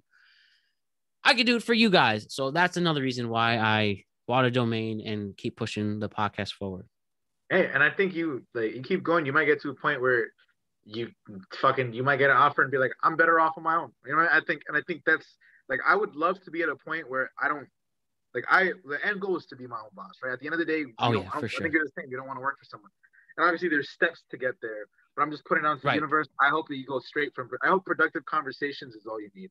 Like, I hope you get to a point where you don't need someone to and I hope that if someone does see the clips, they're like, oh, we'll hire this dude. But I really think it just be so I hope that this is the shit that you don't even need it. I hope this is what will take you where you need to go, which is all about consistency, and you're doing that. So yeah, that was just the key to here. That's really the only other aspect left with the podcast now, while continuing to grow and create a bigger audience, which is the most important rule in this. It's just, I do want to make money with it, eventually be able to get enough, show enough weekly listeners to sell ads. And we're working slowly on local businesses that friend zone that I can show, while I've already practiced in my ad runs with, promoting the merchandise here and then on the show itself. I want to keep growing the show and eventually make some money on it. I do think this is a great brand. I think it's marketable. And though we're still extremely young and we still have a long ways to go and a lot of work to done, I think at the end of the day, this could get brought into a podcasting network, or maybe even we create like the productive podcasting network and create a more of a brand like that. And if you want a show or someone else wants it, it's just another way to keep growing what we have here. And like I said, not even 6 months in, we keep growing the show and still have a lot of work to do, but the future is bright and focus on that end goal. I want to ask, what was the interview process like for the Fallon internship? Like, what was that? What was that like? Yeah. So, basically, long story short, summer 16, I applied. My whole college career was to someday. I love Jimmy Fallon. I was obsessed. I was obsessed with the show, The Tonight Show's legacy and history, and having a talk show. So I set up my college career to qualify for an internship, but knowing that, like, wow, you have to shoot for the stars to get a Tonight Show internship. So I just obviously got into TV, the student TV, getting a film production degree. I became a tour guide on campus because I know you have to give tours at 30 Rock. I just did all the research. Like there was a time where I knew all the writers' names and stuff, but I would have to get like show that I can keep up in New York working in a fast-paced environment. I had someone suggest me to SiriusXM's internship program, and they took me. Then I went to Viacom to intern at Nick. So I was like, okay, wow, I got this far from a small school, University of Hartford. This is legit. I'll put it out there. I have the qualifications, and if it's meant to be, it's meant to be. So yeah, someone was fortunate enough to give me a chance. They liked it. The HR manager there. So I first did a screener. Like I just was talking like Zoom, answering questions. Then a couple weeks go by, don't hear from anything. But then I get a message for the Tonight Show. We'd like to interview you for the Tonight Show. So it was just like a Saturday in July. It was like a Wednesday in July during an off week. Go to 30 Rock. Like, this is my moment. I can't believe that this is senior year. I am qualified to be in this position. I want to ask, are you the kind of person, like, are you excited? Like, do you let the excitement overtake you? Do you let it guide you? Or are you the kind of person who's like, I don't want to get excited just in case? Like, where do you kind of find yourself in that spectrum? That's a good question. I've just been interviewing so much in my life. I've hit every major network you could think of, like, not to pat myself on the back, but just been fortunate enough to have a resume that sticks out to these networks and big names and brands. So the way I would answer that with internship, well, now we're hitting 5 years interviewing for that. Probably at that point, I do get really excited. Like I remember one thing I watch often is that Succeed as Bad as You Really Want to Breathe. And I really do believe that's real. And then I just listen to pump up music to feel good. Like, I am the man in this. I can be in here. So coming into that podcast, walking into 30 Rock, I was just banging music and feeling good and watching like inspiring. I like to watch Oscar winning speeches. Like, if you win an Oscar, the speech, because they talk about how they get there. So watching a lot of that. And I get into into 30 Rock. We get into Studio 6, I think 6B, or the 6th floor. It's, the 30 Rock, was built in the 20s. That's a 100-year-old building. So I remember how narrow it was walking through. I saw Jimmy's office, and then they brought me in the writer's room, and I had to fill out this questionnaire. And it was pretty much like prior experiences, what do you know, stuff like that. And then I talked with who was ever the internship director at the time, and we talked for 40 minutes, man, 40 minutes. And I just gave everything possible about my personality, my past experience, and why I just want the job so bad. And I remember after the fact, finished my interview, where they put the tree at 30 Rock. I almost passed out because I gave everything, man, everything I could think of. And 2 weeks later, and then they said no. And that was really heartbreaking at the time, because I thought, wow, if I work for my dreams and do that, it might just push you side of the curb. And but I think I had to go through that because I knew that it was going to be okay. Like, right away, I knew I can't give up. I had to let my emotions out that whole day. But then I was like, okay, I'm still alive. I could push through. There's more TV shows. I specifically would go to Conan O'Brien. Like that's the one guy, him and Larry David. Like if I'm truly sad, I can watch those guys to make me feel good and happy. So I just watched Conan. That's an influence of mine. Absolutely. Love his podcast a lot. And like, again, I'm not saying I was dicked over by the Tonight Show. For whatever reason, I got beat out. But Conan literally did get dicked over by the Tonight Show. Oh. So I just watched him and how he overcame and reinvented himself with TBS, and he's done his best work since. So that's how I felt. If Conan can overcome this and reinvent himself for the better, I can. So that rest of that summer, again, interviewing for internships. This is going into my freshman year's first semester. My fall semester senior year. And like, I remember not getting an internship. I moved on to campus, but I had a real feeling. I was like, man, something's going to change. I don't know what it was. And then I got CNN reached out about an internship for program development, which is what I love. I love the development in the process, in the, phases of production development. It's my favorite and most interesting ones, to develop an idea into a project. And I was like, yeah, let's do it. I remember I was moving into my on-campus apartment. I borrowed my roommate Benji's suit that was a size bigger than me. And I just talked to my hiring manager. I just gave him my all, like the Tonight Show one. That was like 11 p.m. Then I went to get lunch at like 12:30 and they offered it to me. And then I took the semester off at Hartford to go work in New York again and work at CNN fall 2016. And we know what happened in the world politically then. So it was cool to be in that environment, that fast-paced environment with such insane news. And how long was the internship, you said? CNN? That was fall 2016. So it was September to December 2016. Gotcha. That's awesome. I've never lived outside of I was born in the Bronx. I lived in the Bronx till I was 7, and then I moved to Holyoke, Massachusetts when I was 7, and I've been here since. But I've yet to, like, when I went to college, I didn't dorm. Like I've yet to experience living outside and having that, like, did you live in with a roommate? Like, what was your living situation like when you were in New York? Well, when I lived with, I either was couch hopping a lot, and especially after college in New York, I would do that to get on set when I work at MTV. A lot of couch hopping in the East Village and like Washington Heights. So it was often. And people you knew? Oh yeah, these were people I knew and was friends with. But living with college roommates, it was sweet. I knew I could do it. I knew I could keep up, and it was a sweet time, man. And you just know to respect each other's spaces and just be a respectful guy, and things will work out amicably. And hopefully you get a friendship out of it, because no one wants to be roommates with people you hate, which I've had also before. And luckily he moved out, but that's the thing. Gotta love and enjoy each other in the place where you live. True, 100%. You gotta make that shit a home, family, or you're gonna go crazy. Absolutely. Yeah.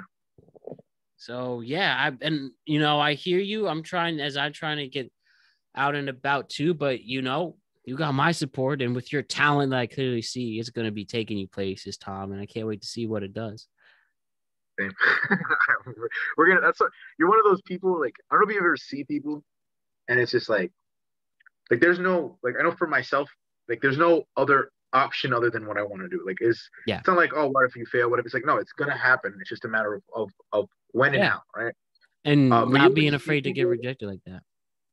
There's people I see, and I think if I say, like, oh, I'm gonna meet this person on the other side, and what I mean by that is, it's like I see people who I'm like, how do I put it?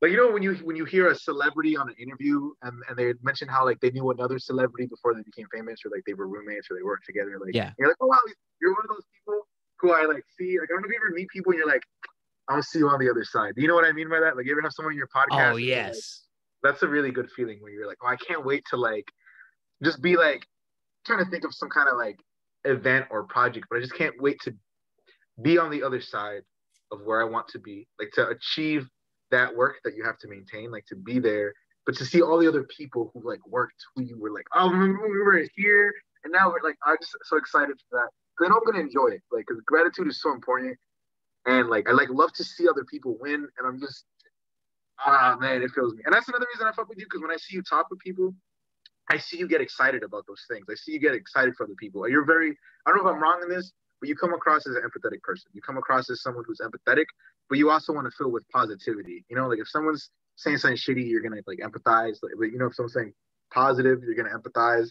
But you're always gonna put that like, I don't know, man. That's just one of the reasons that I Mhm. was really excited to do this podcast as well. It's to Yeah, because man. a lot of good energy here. And I hope you want to keep doing it again, because man, I love you to come on many times as recurring guest. It'd be awesome, man. Would you want to come more Of once course, again? Matt. Like fucking ask. Just ask me whenever. If I, Oh worst case, man. I'm busy that day, and I'll be like next day. I'd love to. Please. Looking forward to it, man. Looking forward to it. And yeah, I guess I just be being me. I think I'm fortunate enough to have a genuine interest in so many other people in life. And whether it's because, I come from a mixed race background, so I'm my whole life I've seen other sides of things. What is your ethnicity? What do you identify as? So my dad my dad's African American and Mexican, and my mom is Peruvian and Italian. So I've seen my whole life living in various skin tones. And now it's cool because more mixed race people are coming. Everybody's fucking each other. And Right. so it's cool that, you know, it was a very niche type of small group. And, you look up to people like Derek Jeter, biracial person, Obama, and other guys like that, guys and girls. And it's just cool. And I think just under seeing those other backgrounds, it was so natural to me. I honestly just assume all people um, was like me. I knew obviously maybe more than others, but I just assumed that like that's just how life is for certain people. I didn't know it was just so not taboo, but I just know that it was more unique. But now, as again, more people are open, we embrace diversity. You now see more mixed race people and seeing those other sides and stories, and you just learn, wow, we don't have to make this so complicated and awkward.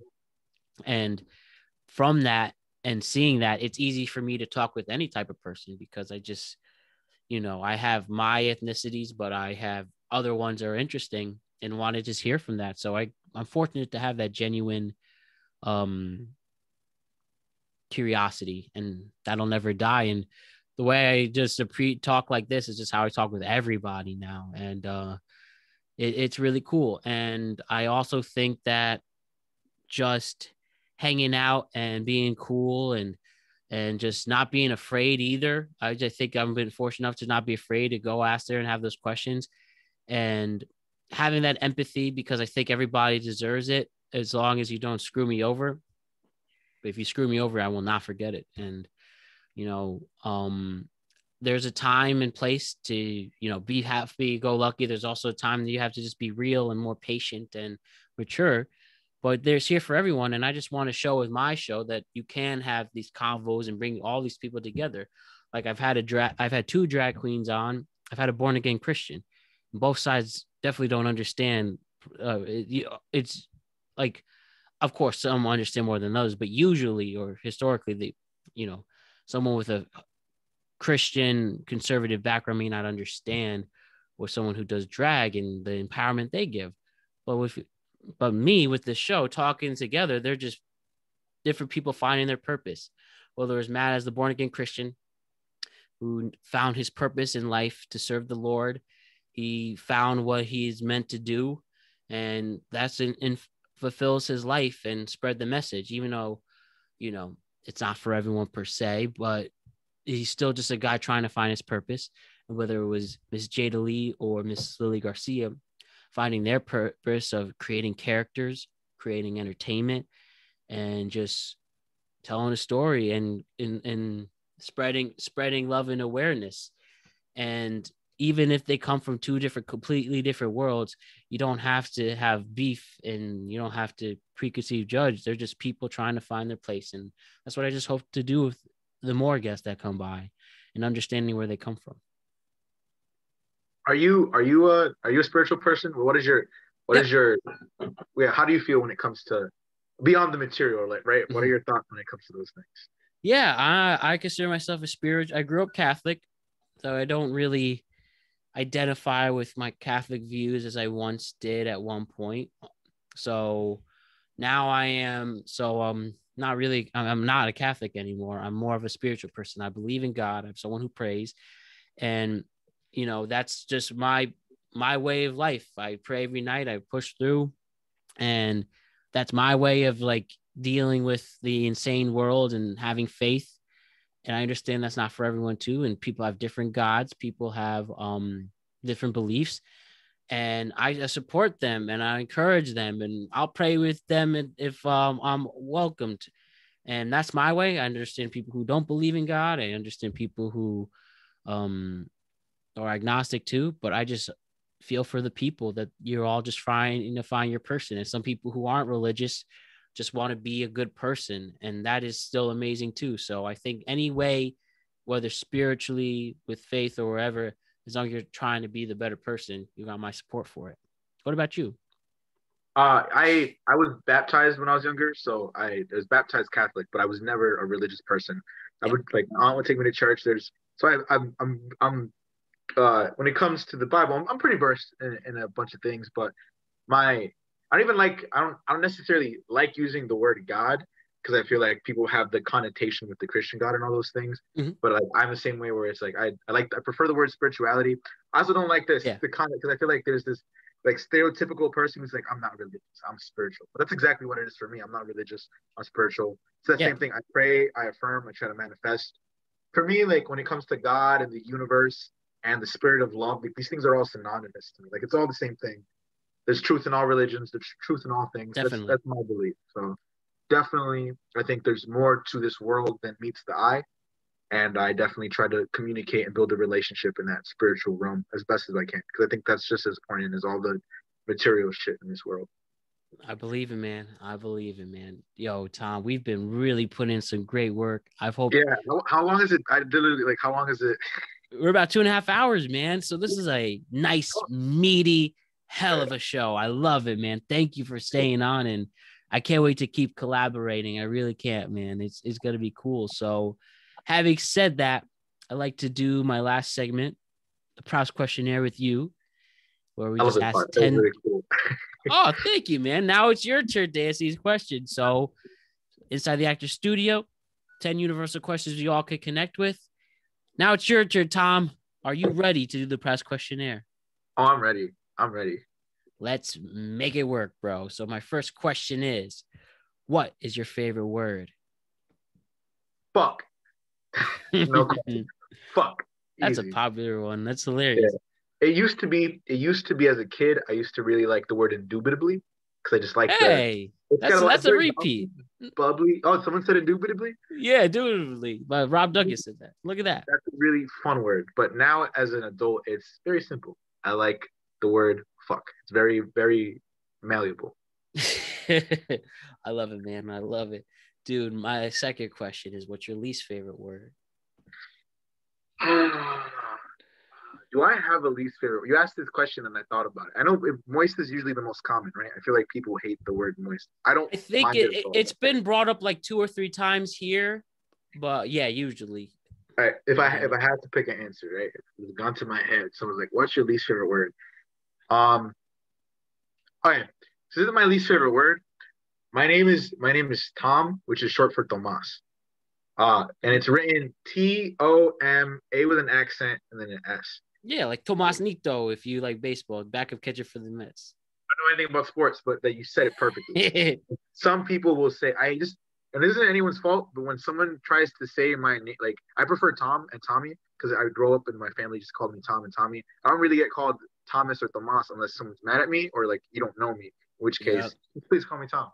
But I hate when people say Tomas. When people say you can't say Tomas, just call me Tom. So I'll put my least favorite word is actually when people can't say my name right. That's a great answer for that, man.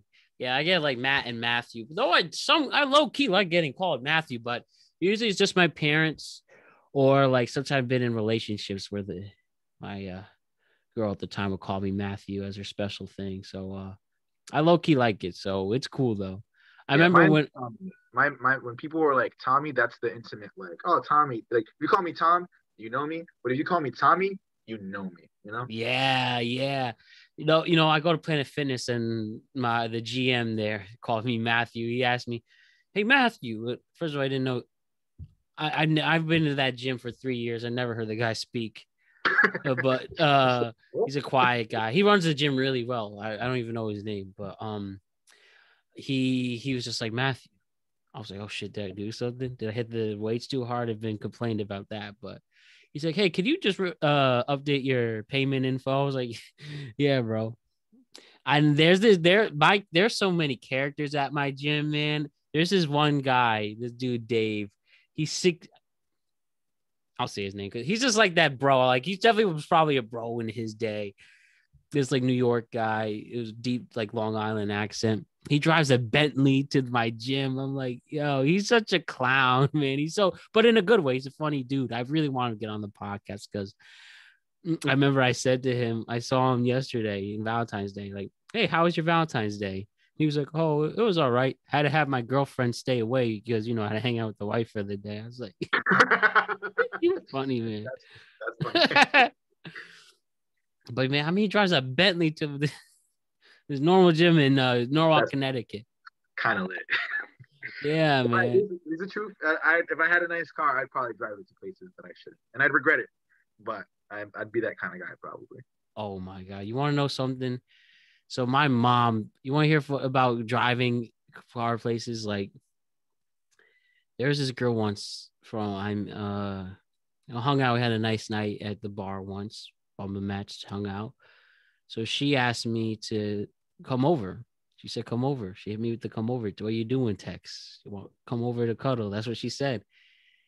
In my car, I didn't have a car at the time, but my mom's car, she had a BMW, like this soup. She doesn't now. She traded in for a nice the BMW minivan, but she loves that car. But I thought so I live in Norwalk, Connecticut. You ever heard of Bridgeport, Connecticut? I know of it, yeah. So it has a reputation of pretty gritty, not so nice place. And I was like, do I take my mom's BMW to hang out with this girl on like a Saturday night at midnight in I don't know what neighborhood? She could have picked she could be in the nice neighborhood of Bridgeport, which they have there. But I was like, is it worth the risk? And I chickened out, I won't lie, but only because the car. But we could have, had a nice night of hanging out and watching movies and playing cards or whatever at 1 o'clock. You're good. I would have taken the risk. That's how I would have been like, well, whatever happens. I would have been like, let's just stay in the car. But I part of what pushed me to get my license, I got my permit at 18, but then I didn't get my license until I was 21. But it was a girl that pushed me. And I was like, fuck, I have my permit, but I don't have my license, so I can't. That's a story. So what I would do is just my grandparents weren't, but I would just take the key and I would take the car and I would drive without a license and I would do it. I would go it's a 15, 20-minute drive. And it was always the scariest thing because I didn't have my license and I was still learning how to drive. So you're like, fuck it, huh? Some fucked. It's Springfield. Some is not the best neighborhoods. I'm fucked. But that's driving on people taught me before, but really having the car on my own and having motivation to drive, which was my ex. It's just where am I going with this? Basically, yeah, I'd take the risk. I've done it before. I would totally fucking do it, even without my license. I don't get pulled over, but see it. Like you've seen those memes when she says my parents are gone, and then it's like some guy running for his life on. Man. Number 3, though, back to the past questionnaire was what, and this is not a sexual question, it's more of a life question, but what turns you on? Turns me on. So the first thing that comes to mind is definitely, okay, so you say not sexual, but you don't necessarily mean romantic either, right? You mean in general, like what? No, more just life. Like some people say, the sound of laughter turns them on, or yeah. I mean, if I gotta go there, yeah, I definitely say oh, okay, I'm gonna say 2 things. I want to say laughter for sure because I love making people laugh, man. I love I'm a fucking comedian. It's gotta be laughter, but I also just like people who can listen because I can sit and listen to someone talk for a really long time, but I can also talk for a long time. But when I'm sitting with someone and you feel like you're actually this this productive conversation turns me on. Like it's just when you're having a conversation with someone and they're in it, you know, like if you're like sometimes you're just talking to someone and you know there's somewhere else. But if you're in this space with me and you're taking the time to be patient and understand me, even if we don't agree on everything, that turns me on in a great sense. That and laughter. Incredible, man. Absolutely incredible. I love that answer. What turns you off in this world? Turns me off in this world. Oof, man. Ah,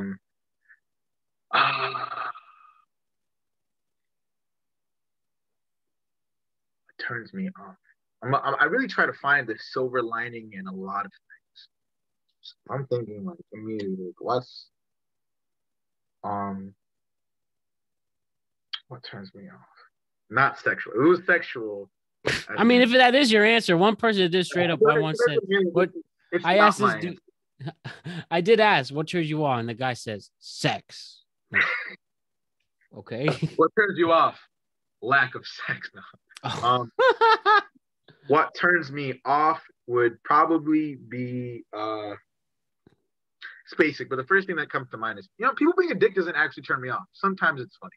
I think what turns me off is people who I'm waiting for something to come with me. I'll say this. I would have to really sit and think about something that really turns me off every time with no exception. So I think that says something. I'm really good at finding the silver lining. So I think someone who just doesn't want to be around me. If you don't want to fuck with me, I don't fuck with you. Like, Definitely. what turns me off is people who have negative. And this is I've been here before, and I can be there, and it's something I deal with. But when you have this negativity, or you have something you want to say, and you don't, like if we're talking and you don't want to be talking to me, or there's something like that's a because it's just like then I'm getting these mixed signals, and then I'm left thinking like your body language says this, but your words say this. And sometimes it's the person means what they say, even if it doesn't look like that. So I say I'm turned off if I'm in any relationship dynamic, sexually, non-sexually, you know, platonically. Like if I'm talking to you and I feel like you don't want to be here, if you don't want anything to do with me, like I would much rather someone say, I can take negative things, I just can't take the thought of are they. So that's a turn off. If you got shit to say and you're not saying it. Yeah, I'm definitely it's all about that effort, right? All about that effort. Number 5 is, what sound or noise do you love? Sound or noise, or little farts. Do you love the sound of farts? Yeah, the do you have a funny fart story? You said, do I have, or do you have one? Yeah, do you have a funny fart story? My favorite, I remember someone farted during a chemistry final, and then you just hear me, hey, sorry. I just lost it. One is in 6th grade in math class. There's a kid. That's bad. Middle school. He was already teen. Like he was already believed. I just remember I never to this day, it's the one time that I've heard someone sneeze and fart at the same time. Yeah, I know. I have a story like that. It was like achoo, and it was like he's like achoo, and then the time was the fart, and then he sat down, and there was like that silence in the class, and then like the laugh. And I remember the feeling of like, no, this poor kid, he's already getting come on, like then at a certain point, we're not laughing at you, we're laughing with you. You know, like if I fart and I sneeze, I'm gonna laugh. You know? But yeah, right. Such a little kid because he's very teased, but that's one of my favorite stories. I remember this one girl did a sneeze fart in 7th grade. Also, it was like I'm just like, oh, no. There's also one time. Oh man, any women listening to this podcast is like, this dude's a cat. So what I'm about to say. But I used to work at Six Flags in the entertainment department, and I used to like when the park would open up, they would let people in. I was the person who would greet them. It's not like a morning show, but like I had a mic and I was in the middle of the park. Like, oh, really? So this is Six Flags New England, and you had like Tweety Bird and Bugs Bunny and like they weren't out there at that point of the day, but that was also part of my job. I would be the one who would like escort those who need. No way, really, dude! Oh my god, I have so many questions with that for their next podcast. By the way, like Daffy, like there's like if you're in Daffy Duck, you have to act like an asshole. And I hate that's a whole conversation. Like one time I took this Daffy out, and we were in Hurricane Harbor, and they slapped the life vests that you take, like they just slapped them on the ground, and they waited for me to pick them up, and I was like, I'm not doing this dappy. Like, let's go take some fucking pictures. Like, I'm not like the people in the dappy. Oh my God, dude, I have a million questions on that we have to get into. But man, like, can you just give another quick, like, hilarious being an escort with Six Flags? So I'll give two quick. So one is the fart story is really, so it's more of a, yeah. So I'll just tell it. So I remember it was right before they were gonna come in and we're gonna do the morning show thing, and I had to take a really, like, I was like, do I have to take a shit or am I gassy? And I was in the booth and I was like, I'm gonna risk it. I'll let a bit of the fart, and then a little poop came out. I was like, it was a little wetter than, like, it wasn't like I solided in my pants. It was like a moist brown. You know, it was like diarrhea, and I tried to fart, so some sneaked out while it could. And I was like, yo, I have to run to the bathroom, and like it was like a minute till they came in. And I wasn't gonna tell my superiors, whatever. I wasn't gonna tell them why I was We're gone. gonna tell Bugs But Bunny. I was like, it's an emergency. So I remember, like, the worst part too is I like can I walk or no, I definitely like I didn't want to run because I didn't want to look sus, but I didn't walk because it was urgent. But I just remember like quickly like jogging, but my ass cheeks were rubbing against each other and feeling it was so gross. And it was like it was like early in the morning because and I'm at work. I'm like, this is not how I want to start my fucking day. But I gotta go and wipe. And I remember coming back to the people coming in the park and like greeting them and thinking no one has any idea what the fuck just happened. Like, no one knows that the dude who's greeting them the 6 times just like almost shit himself. Like, so this is something to think about. Is like when I meet people, I always think like that dude might have just shit himself, and I have no idea. But I have one escorting thing, and this is so one thing about the Six Flags escorting is I would do this thing called the end of the night party, and one of my favorite parts of the end of the night party is I would help Bugs Bunny like lead a conga line like throughout the front of the park of a bunch of people. But are you familiar with the song Cake by the Ocean? It goes like, I keep on eating cake by the ocean. I do not know that song, man, but it sounds cool. To that song, but it was always so funny for me because it's a bunch of kids in the conga line singing, eat that cake by the ocean. And Bugs Bunny's dancing and the parents are like, you eat that cake. But I know it's a song about eating ass on the beach. So to me, is that really? No way. Yeah, because it's eating cake is eating ass. I mean, I didn't know. I know that. Like, I've heard that before, but I was like, wow, I don't know how blatant. Okay. They're not really eating cake, but it's so funny because I'm like, these kids have no idea that Bugs Bunny is leading them to a conga line about a song about eating ass. So that's just one of my favorite Six Flags memories. But I mean, there's a couple. One time, I was leading. It wasn't Porky Pig. It was the girl Porky Pig. I forget her name, Penelope. I think her name's Penelope Pig or something like that. And I was leading her, and the characters aren't allowed to talk. Like I forget. It's been a while. There's like a symbol they do if they want to tell you if there's an emergency. And I remember we're taking pictures, and she pulls me in and she goes, "Tom, there's a fucking spider in my mask." I'm like, "We have to rush back." I'm like, "What?"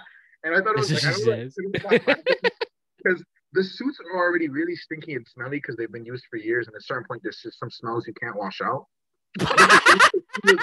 Wrapped in this fucking stinky ass thing, and she was taking the way she described it. She was like taking a picture with a kid, and then she just felt something crawling out her face, but she has to stay in character. So this little kid is taking a picture of Porky Pig and has no idea that the woman inside is like, I need to get the fuck out of here because there's a spider in my thing. And I remember like when we got there, she like threw the mask off. I was like, oh my fucking God, blah, blah, blah. And I was just laughing. Not because I'm an asshole, but because I knew if I was in that situation, I would laugh. Like, I'm like laughing. Dude, can oh my God. Can I ask, like, I read like these Reddit forums on Disney World, like the people of Disney World who act, and then like, yo, there's some after hours. Some people get it on. That happened at Six Flags. So I'll say this. So I came into it. When I came into Six Flags, I worked there 2 years. So one year was Fright Fest, which is a whole different thing. But when I was the escorting for the Looney Tunes, I was in a relationship with someone, and the Six Flags people were kind of cliquey, if that makes sense. Like, you know, when you come to a new environment and the people, like, they're not doing it on purpose, but they're just so close, it's hard to kind of make friends with new people. Yeah. So it was kind of like that mixed with the kind of insecurities.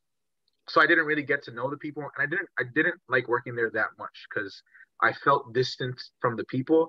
and it just I don't know, it's just a shitty. It's not the best environment, but it was one of those environments where you could tell people like it's like the kind of place where they break up with one person, like they shit where they eat, basically. Like they're definitely.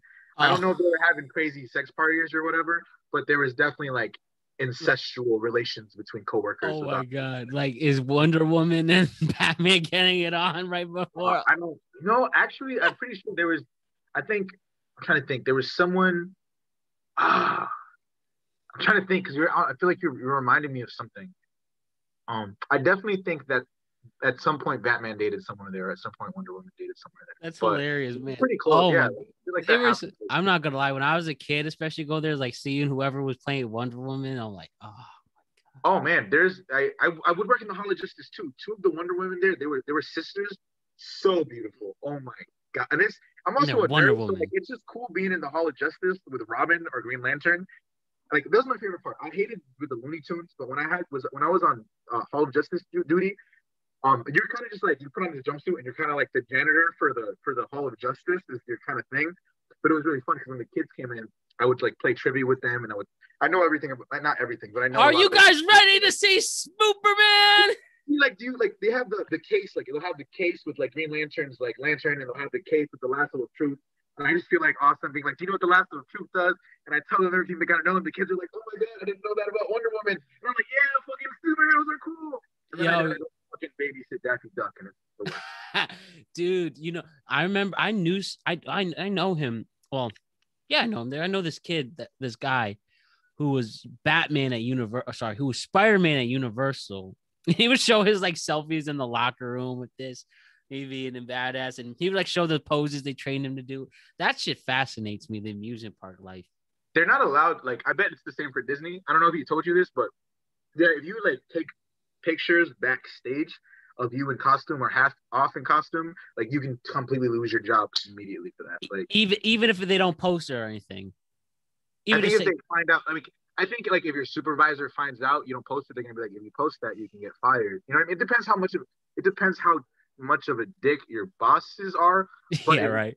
Out like the like whoever owns like WB, you know what I mean? Like WB, if it gets out, the company will, whatever the company is, they'll fire you. I mean, your supervisors might not fire you, but they'll get a call. Yeah, the conglomerates, like who own people who actually own the characters. Yo, you want to know just last two Six Flags stories? Because I used to go to Six Flags New England a lot, bro. Like I haven't been there in probably like 8 years, but I used to go a lot, especially like in middle school.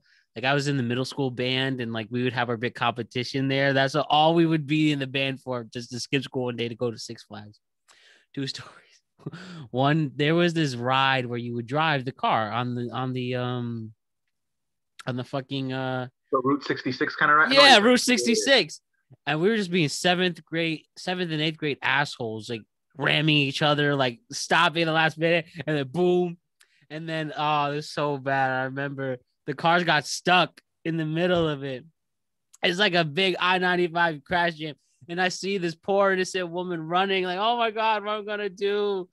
And like, we wound up pulling it out and driving out, but the bumper fell. We totally should have got charged for that.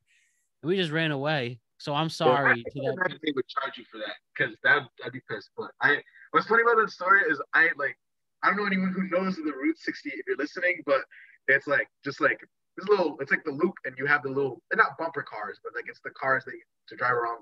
Yeah, they're not supposed to be bumper cars, but we were doing it. And it's so funny picturing like the accident, because I know in real life it's not like it's probably just like a dude. Like, was it crazy? Like how? Yeah, they literally just one bumper was on top of the other, but drove off. Like, oh man! But then the second story, I'll never forget this. Actually, well, I did forget it for many years until you reminded me. But we were talking about Six Flags. The bumper cars there, like in the the western like area. Mm-hmm. I remember just my friend was we were just, all right, guys, here we go. Bumper cars. Everyone's rolling, and my boys. His name was Magnus. His car wasn't running. He's like, you know what, fuck this. I'm gonna go to the other car. So he jumps out of the car in the middle of the bumper cars driving each other. And I remember just 7th grade, my boy Nick, Nate, he was just being a dick. He's like, that's it. I'm gonna run into Magnus. And the car and the ride operator stops the ride. Damn. But you can see this dumbass Magnus running with bumper cars. He's about to get really hurt. And I'll never forget, just the ride operator was just so pissed. He stops the ride. He's just like, what the fuck? Get the fuck out. I remember he kicked us all out. That's funny. I like that. What? That was the part like, he was mad. Like, I've never seen someone so furious. And then, all right, just last small Six Flags. This was in Six Flags DC. I think it was the Two-Face ride. And you go from 0 to 6. It's like one of those 0 to 60 rides. Like, you go 0 to 60 in 30 minutes or sorry, in like 6 seconds. And the guy's just like, all right, guys, let me tell you the rules. Bam. Choo! I was dead. We keep adding things, but I just want to. Yeah, I have to do with it. What do you say? This is related to when you're talking about you were in the band I also was in the band my freshman year of high school, but I faked the clarinet. I never actually played. I like playing the clarinet, but the reason I was is because they would always like leave and like go places, and they had the band. I don't know if you guys had a band trip, but they went to like Hershey Park. So I like faked the band. I faked playing the instruments so I could go on. So it's hilarious, man. Yeah. Man, but back to our questionnaire though. Yes. Number 5. What sound or noise do you love? You asked me that, didn't you? I said first. Yeah, I think that's how we ended up. Oh, excuse me. Sorry, you're right. Yeah. What sound or noise do you hate? What sound or noise do I hate? I hate, and this isn't like anger scream. I hate the sound of. This is something my brother and I bond over. If my mom like sees a mouse or something, like her fear scream is the worst, most anxiety, panic-inducing sound in the world. Like it's like this like that stereotypical like shriek from a woman in a horror movie. Right. I think that's it. I hate the sound of someone. I hate the sound of fear screaming coming from someone who how much do I say this? Okay, because I worked at Fright Express. I love scaring people and I love when they're screaming, but I hate the sound of a scream that's more dramatic than it needs to be. Yeah, like, that's perfect. That's a good way to put it. Sounds like you're dying, but like, I don't know, all you did was saw a mouse. Like, I hate that. Like that. Like, I just wasted all this emotional energy for no reason. Yeah, it's like, bro, there's worse things over here. Why you mad, Why are you mad though? Yo, my next question though is what is your favorite curse word? So my favorite curse word is fuck. Favorite word. But I do love to improvise often. Like I like to throw in, a cum bubble here, something you want to do, a fuck nugget, like a cunt destroyer. Like I like to take one word from swear. Ass goblin. So, ass goblin, that's a good one. I'd fuck, but under that, if I had to pick a second favorite word, it'd be less of a, it'd be cum bubble. Fuck, and then my second favorite swear is cum bubble because it's so gross. Like that's an image right there, like a bubble of cum. Really, that's probably my least favorite word is the word cum. The cum. It's just so gross. It just matches the word of. It just matches what cum is. I think it's just. I used to hate the word cum, and I used to hate the word pussy. I used to hate both of those words because they were so, as a kid, because they were so vulgar and so like cum. You know what I mean? And then pussy to me was like I'm fine with vagina. I was fine with all those other words, but for some reason, pussy was very. I think I only heard it in very vulgar situations. Right. But as you get older, you kind of. But yeah, cum is. I can see why you hate cum. Number 8. What profession, other than your own, would you like to attempt? That's a great question. Definitely, I want to get into animation. Animation is up there. Yeah. Animation is something animation and drawing. That's my next skill. When I can support myself alone on my comedy and all that, my new hobby is going to be I'm going to go into drawing and stuff with my free time. All right, man. That's cool. I love it. What profession would you not like to do? I'm a janitor right now, and I fucking hate it. There's nothing worse than waking up at 6 a.m. to literally mop fucking vomit off the floor. Or like when you got to clean the women's restrooms. Oh, they have these I have a whole stand-up bit about it, but they have these mailboxes. Do you know about the mailboxes in the women's restroom? No. What is that? So mailboxes. You can't just flush tampons or pads down the toilet because it'll clog the toilet. Oh no! Like a woman in the stall, you're not going to take the tampon and go outside and throw it in the trash. So every woman's stall has these little mailboxes on them, and not a lot of guys are wearing them because we're not going to women's bathroom. Mm-hmm. But this is where they deposit that, and it's someone's job, me, 2 in the morning, put on the Oh, gloves, take that stuff and throw it away. And sometimes you find things you do not want to find. My friend's also janitor. He has found like blood clots in there. Sometimes I swear sometimes the pads fall off in the toilet and they put it in there. Like I've grabbed like soggy ass. I've grabbed pads filled with urine, filled with blood, filled with toilet water. One time I opened up the I call it a mailbox. It's not called a mailbox, but I opened up the mailbox to take stuff, and someone actually put an envelope in there. They had a Christmas letter, and I guess they threw it away in there. So it was really funny to open it up and then find the letter. And even though it was all the stuff, like I had my gloves on, so I actually opened up the letter to open it up and read it because I was curious, like, yo, who put a letter in the tampon box? But yeah, that's least favorite job in the world is the one I have right now. I hear that. Well, not gonna be there forever, my man. Hell yeah. So my last question before we say goodbye. If heaven exists, what would you like God here to say? What would you like God to hear God say to you when you arrive at the pearly gates? What can I do for you? Which may sound like a crazy thing to want God to say when you die, but what my whole thing with God is the most, whatever this God I envision is the most merciful, loving, forgiving, beautiful, gracious entity in the world. And the whole thing is ask and you shall receive. And all God wants to do is give, give, give. And it would speak so much of the character of God. It's like, imagine this being, this entity, whatever beyond unfathomable existence, like you're created because of it. And when you die, the first thing this thing wants to do is, what can I do for you? And that would bring me so much comfort in the afterlife because I would have just died. So to die, because the first thing I would do is I would ask a bunch of questions. So I would, so it's the idea of him saying, what can I do for you? Because I want to feel welcomed and feel like it'd be nice to die. And the first person you see is someone who wants to help you. So what can I do for you? Look at that, man. Very profound answer. But Tom, man, 3 hours really making these moves for it. I've enjoyed every second of it. I can't wait to do it again. Again, can you tell us where we can find your content one last time? Yes. So I'm gonna plug mine. I'm gonna plug something else because it's there. So I'm gonna say check out my Instagram, Tom Roche Comedy, TOMROCHE Comedy. Check it out on Instagram. That's also my Snapchat and my Twitter. I don't really use my Twitter that much yet, but you'll find music videos I've directed on. It's a channel on YouTube. It's my brother's. What is it? I think it's just Roche, right? Mm-hmm. Roshay. So if you want to check out a music video I directed recently, check out Homebody. Homebody by Roche. Check me out on YouTube as the director. And if you just want to keep up with my comedy, Tom Roche Comedy, or add me on Facebook, Tom Roche.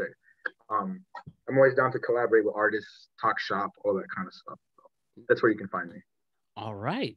Well, as you said, go check out Tom on those platforms. Tom Roche, you are one amazing guest. I can't wait to do this again. I can't wait to stay in touch. And thank you so much for taking the time to come on. Is there anything else you want to say before we say goodbye? I love this. I love this a lot. Whoever actually, I don't know who's gonna be listening to this for 3 hours. You'd be surprised, man. You'd be surprised. Yeah, I would be surprised. I mean, people do listen. That's what's great. It's easy to pause the podcast now, so there are going to be people listening this far, so it's cool. If you made it this far, I'm gonna sell your dick. I guess that's all I gotta say. If you made it this far in the video, hit me up, get on my knees, suck your cock. I'm just kidding, but no, I'm not. No, but I am. Yeah, I don't know. I'm just gonna leave it there. that's where I'm gonna. Yeah. Well, Tom, you bring a great energy, bring great vibes, and again, I'm looking forward to staying in touch, my friend. Thank you for an awesome appearance, and you the man. Have a great night, friend. Have a good night, man. Peace out.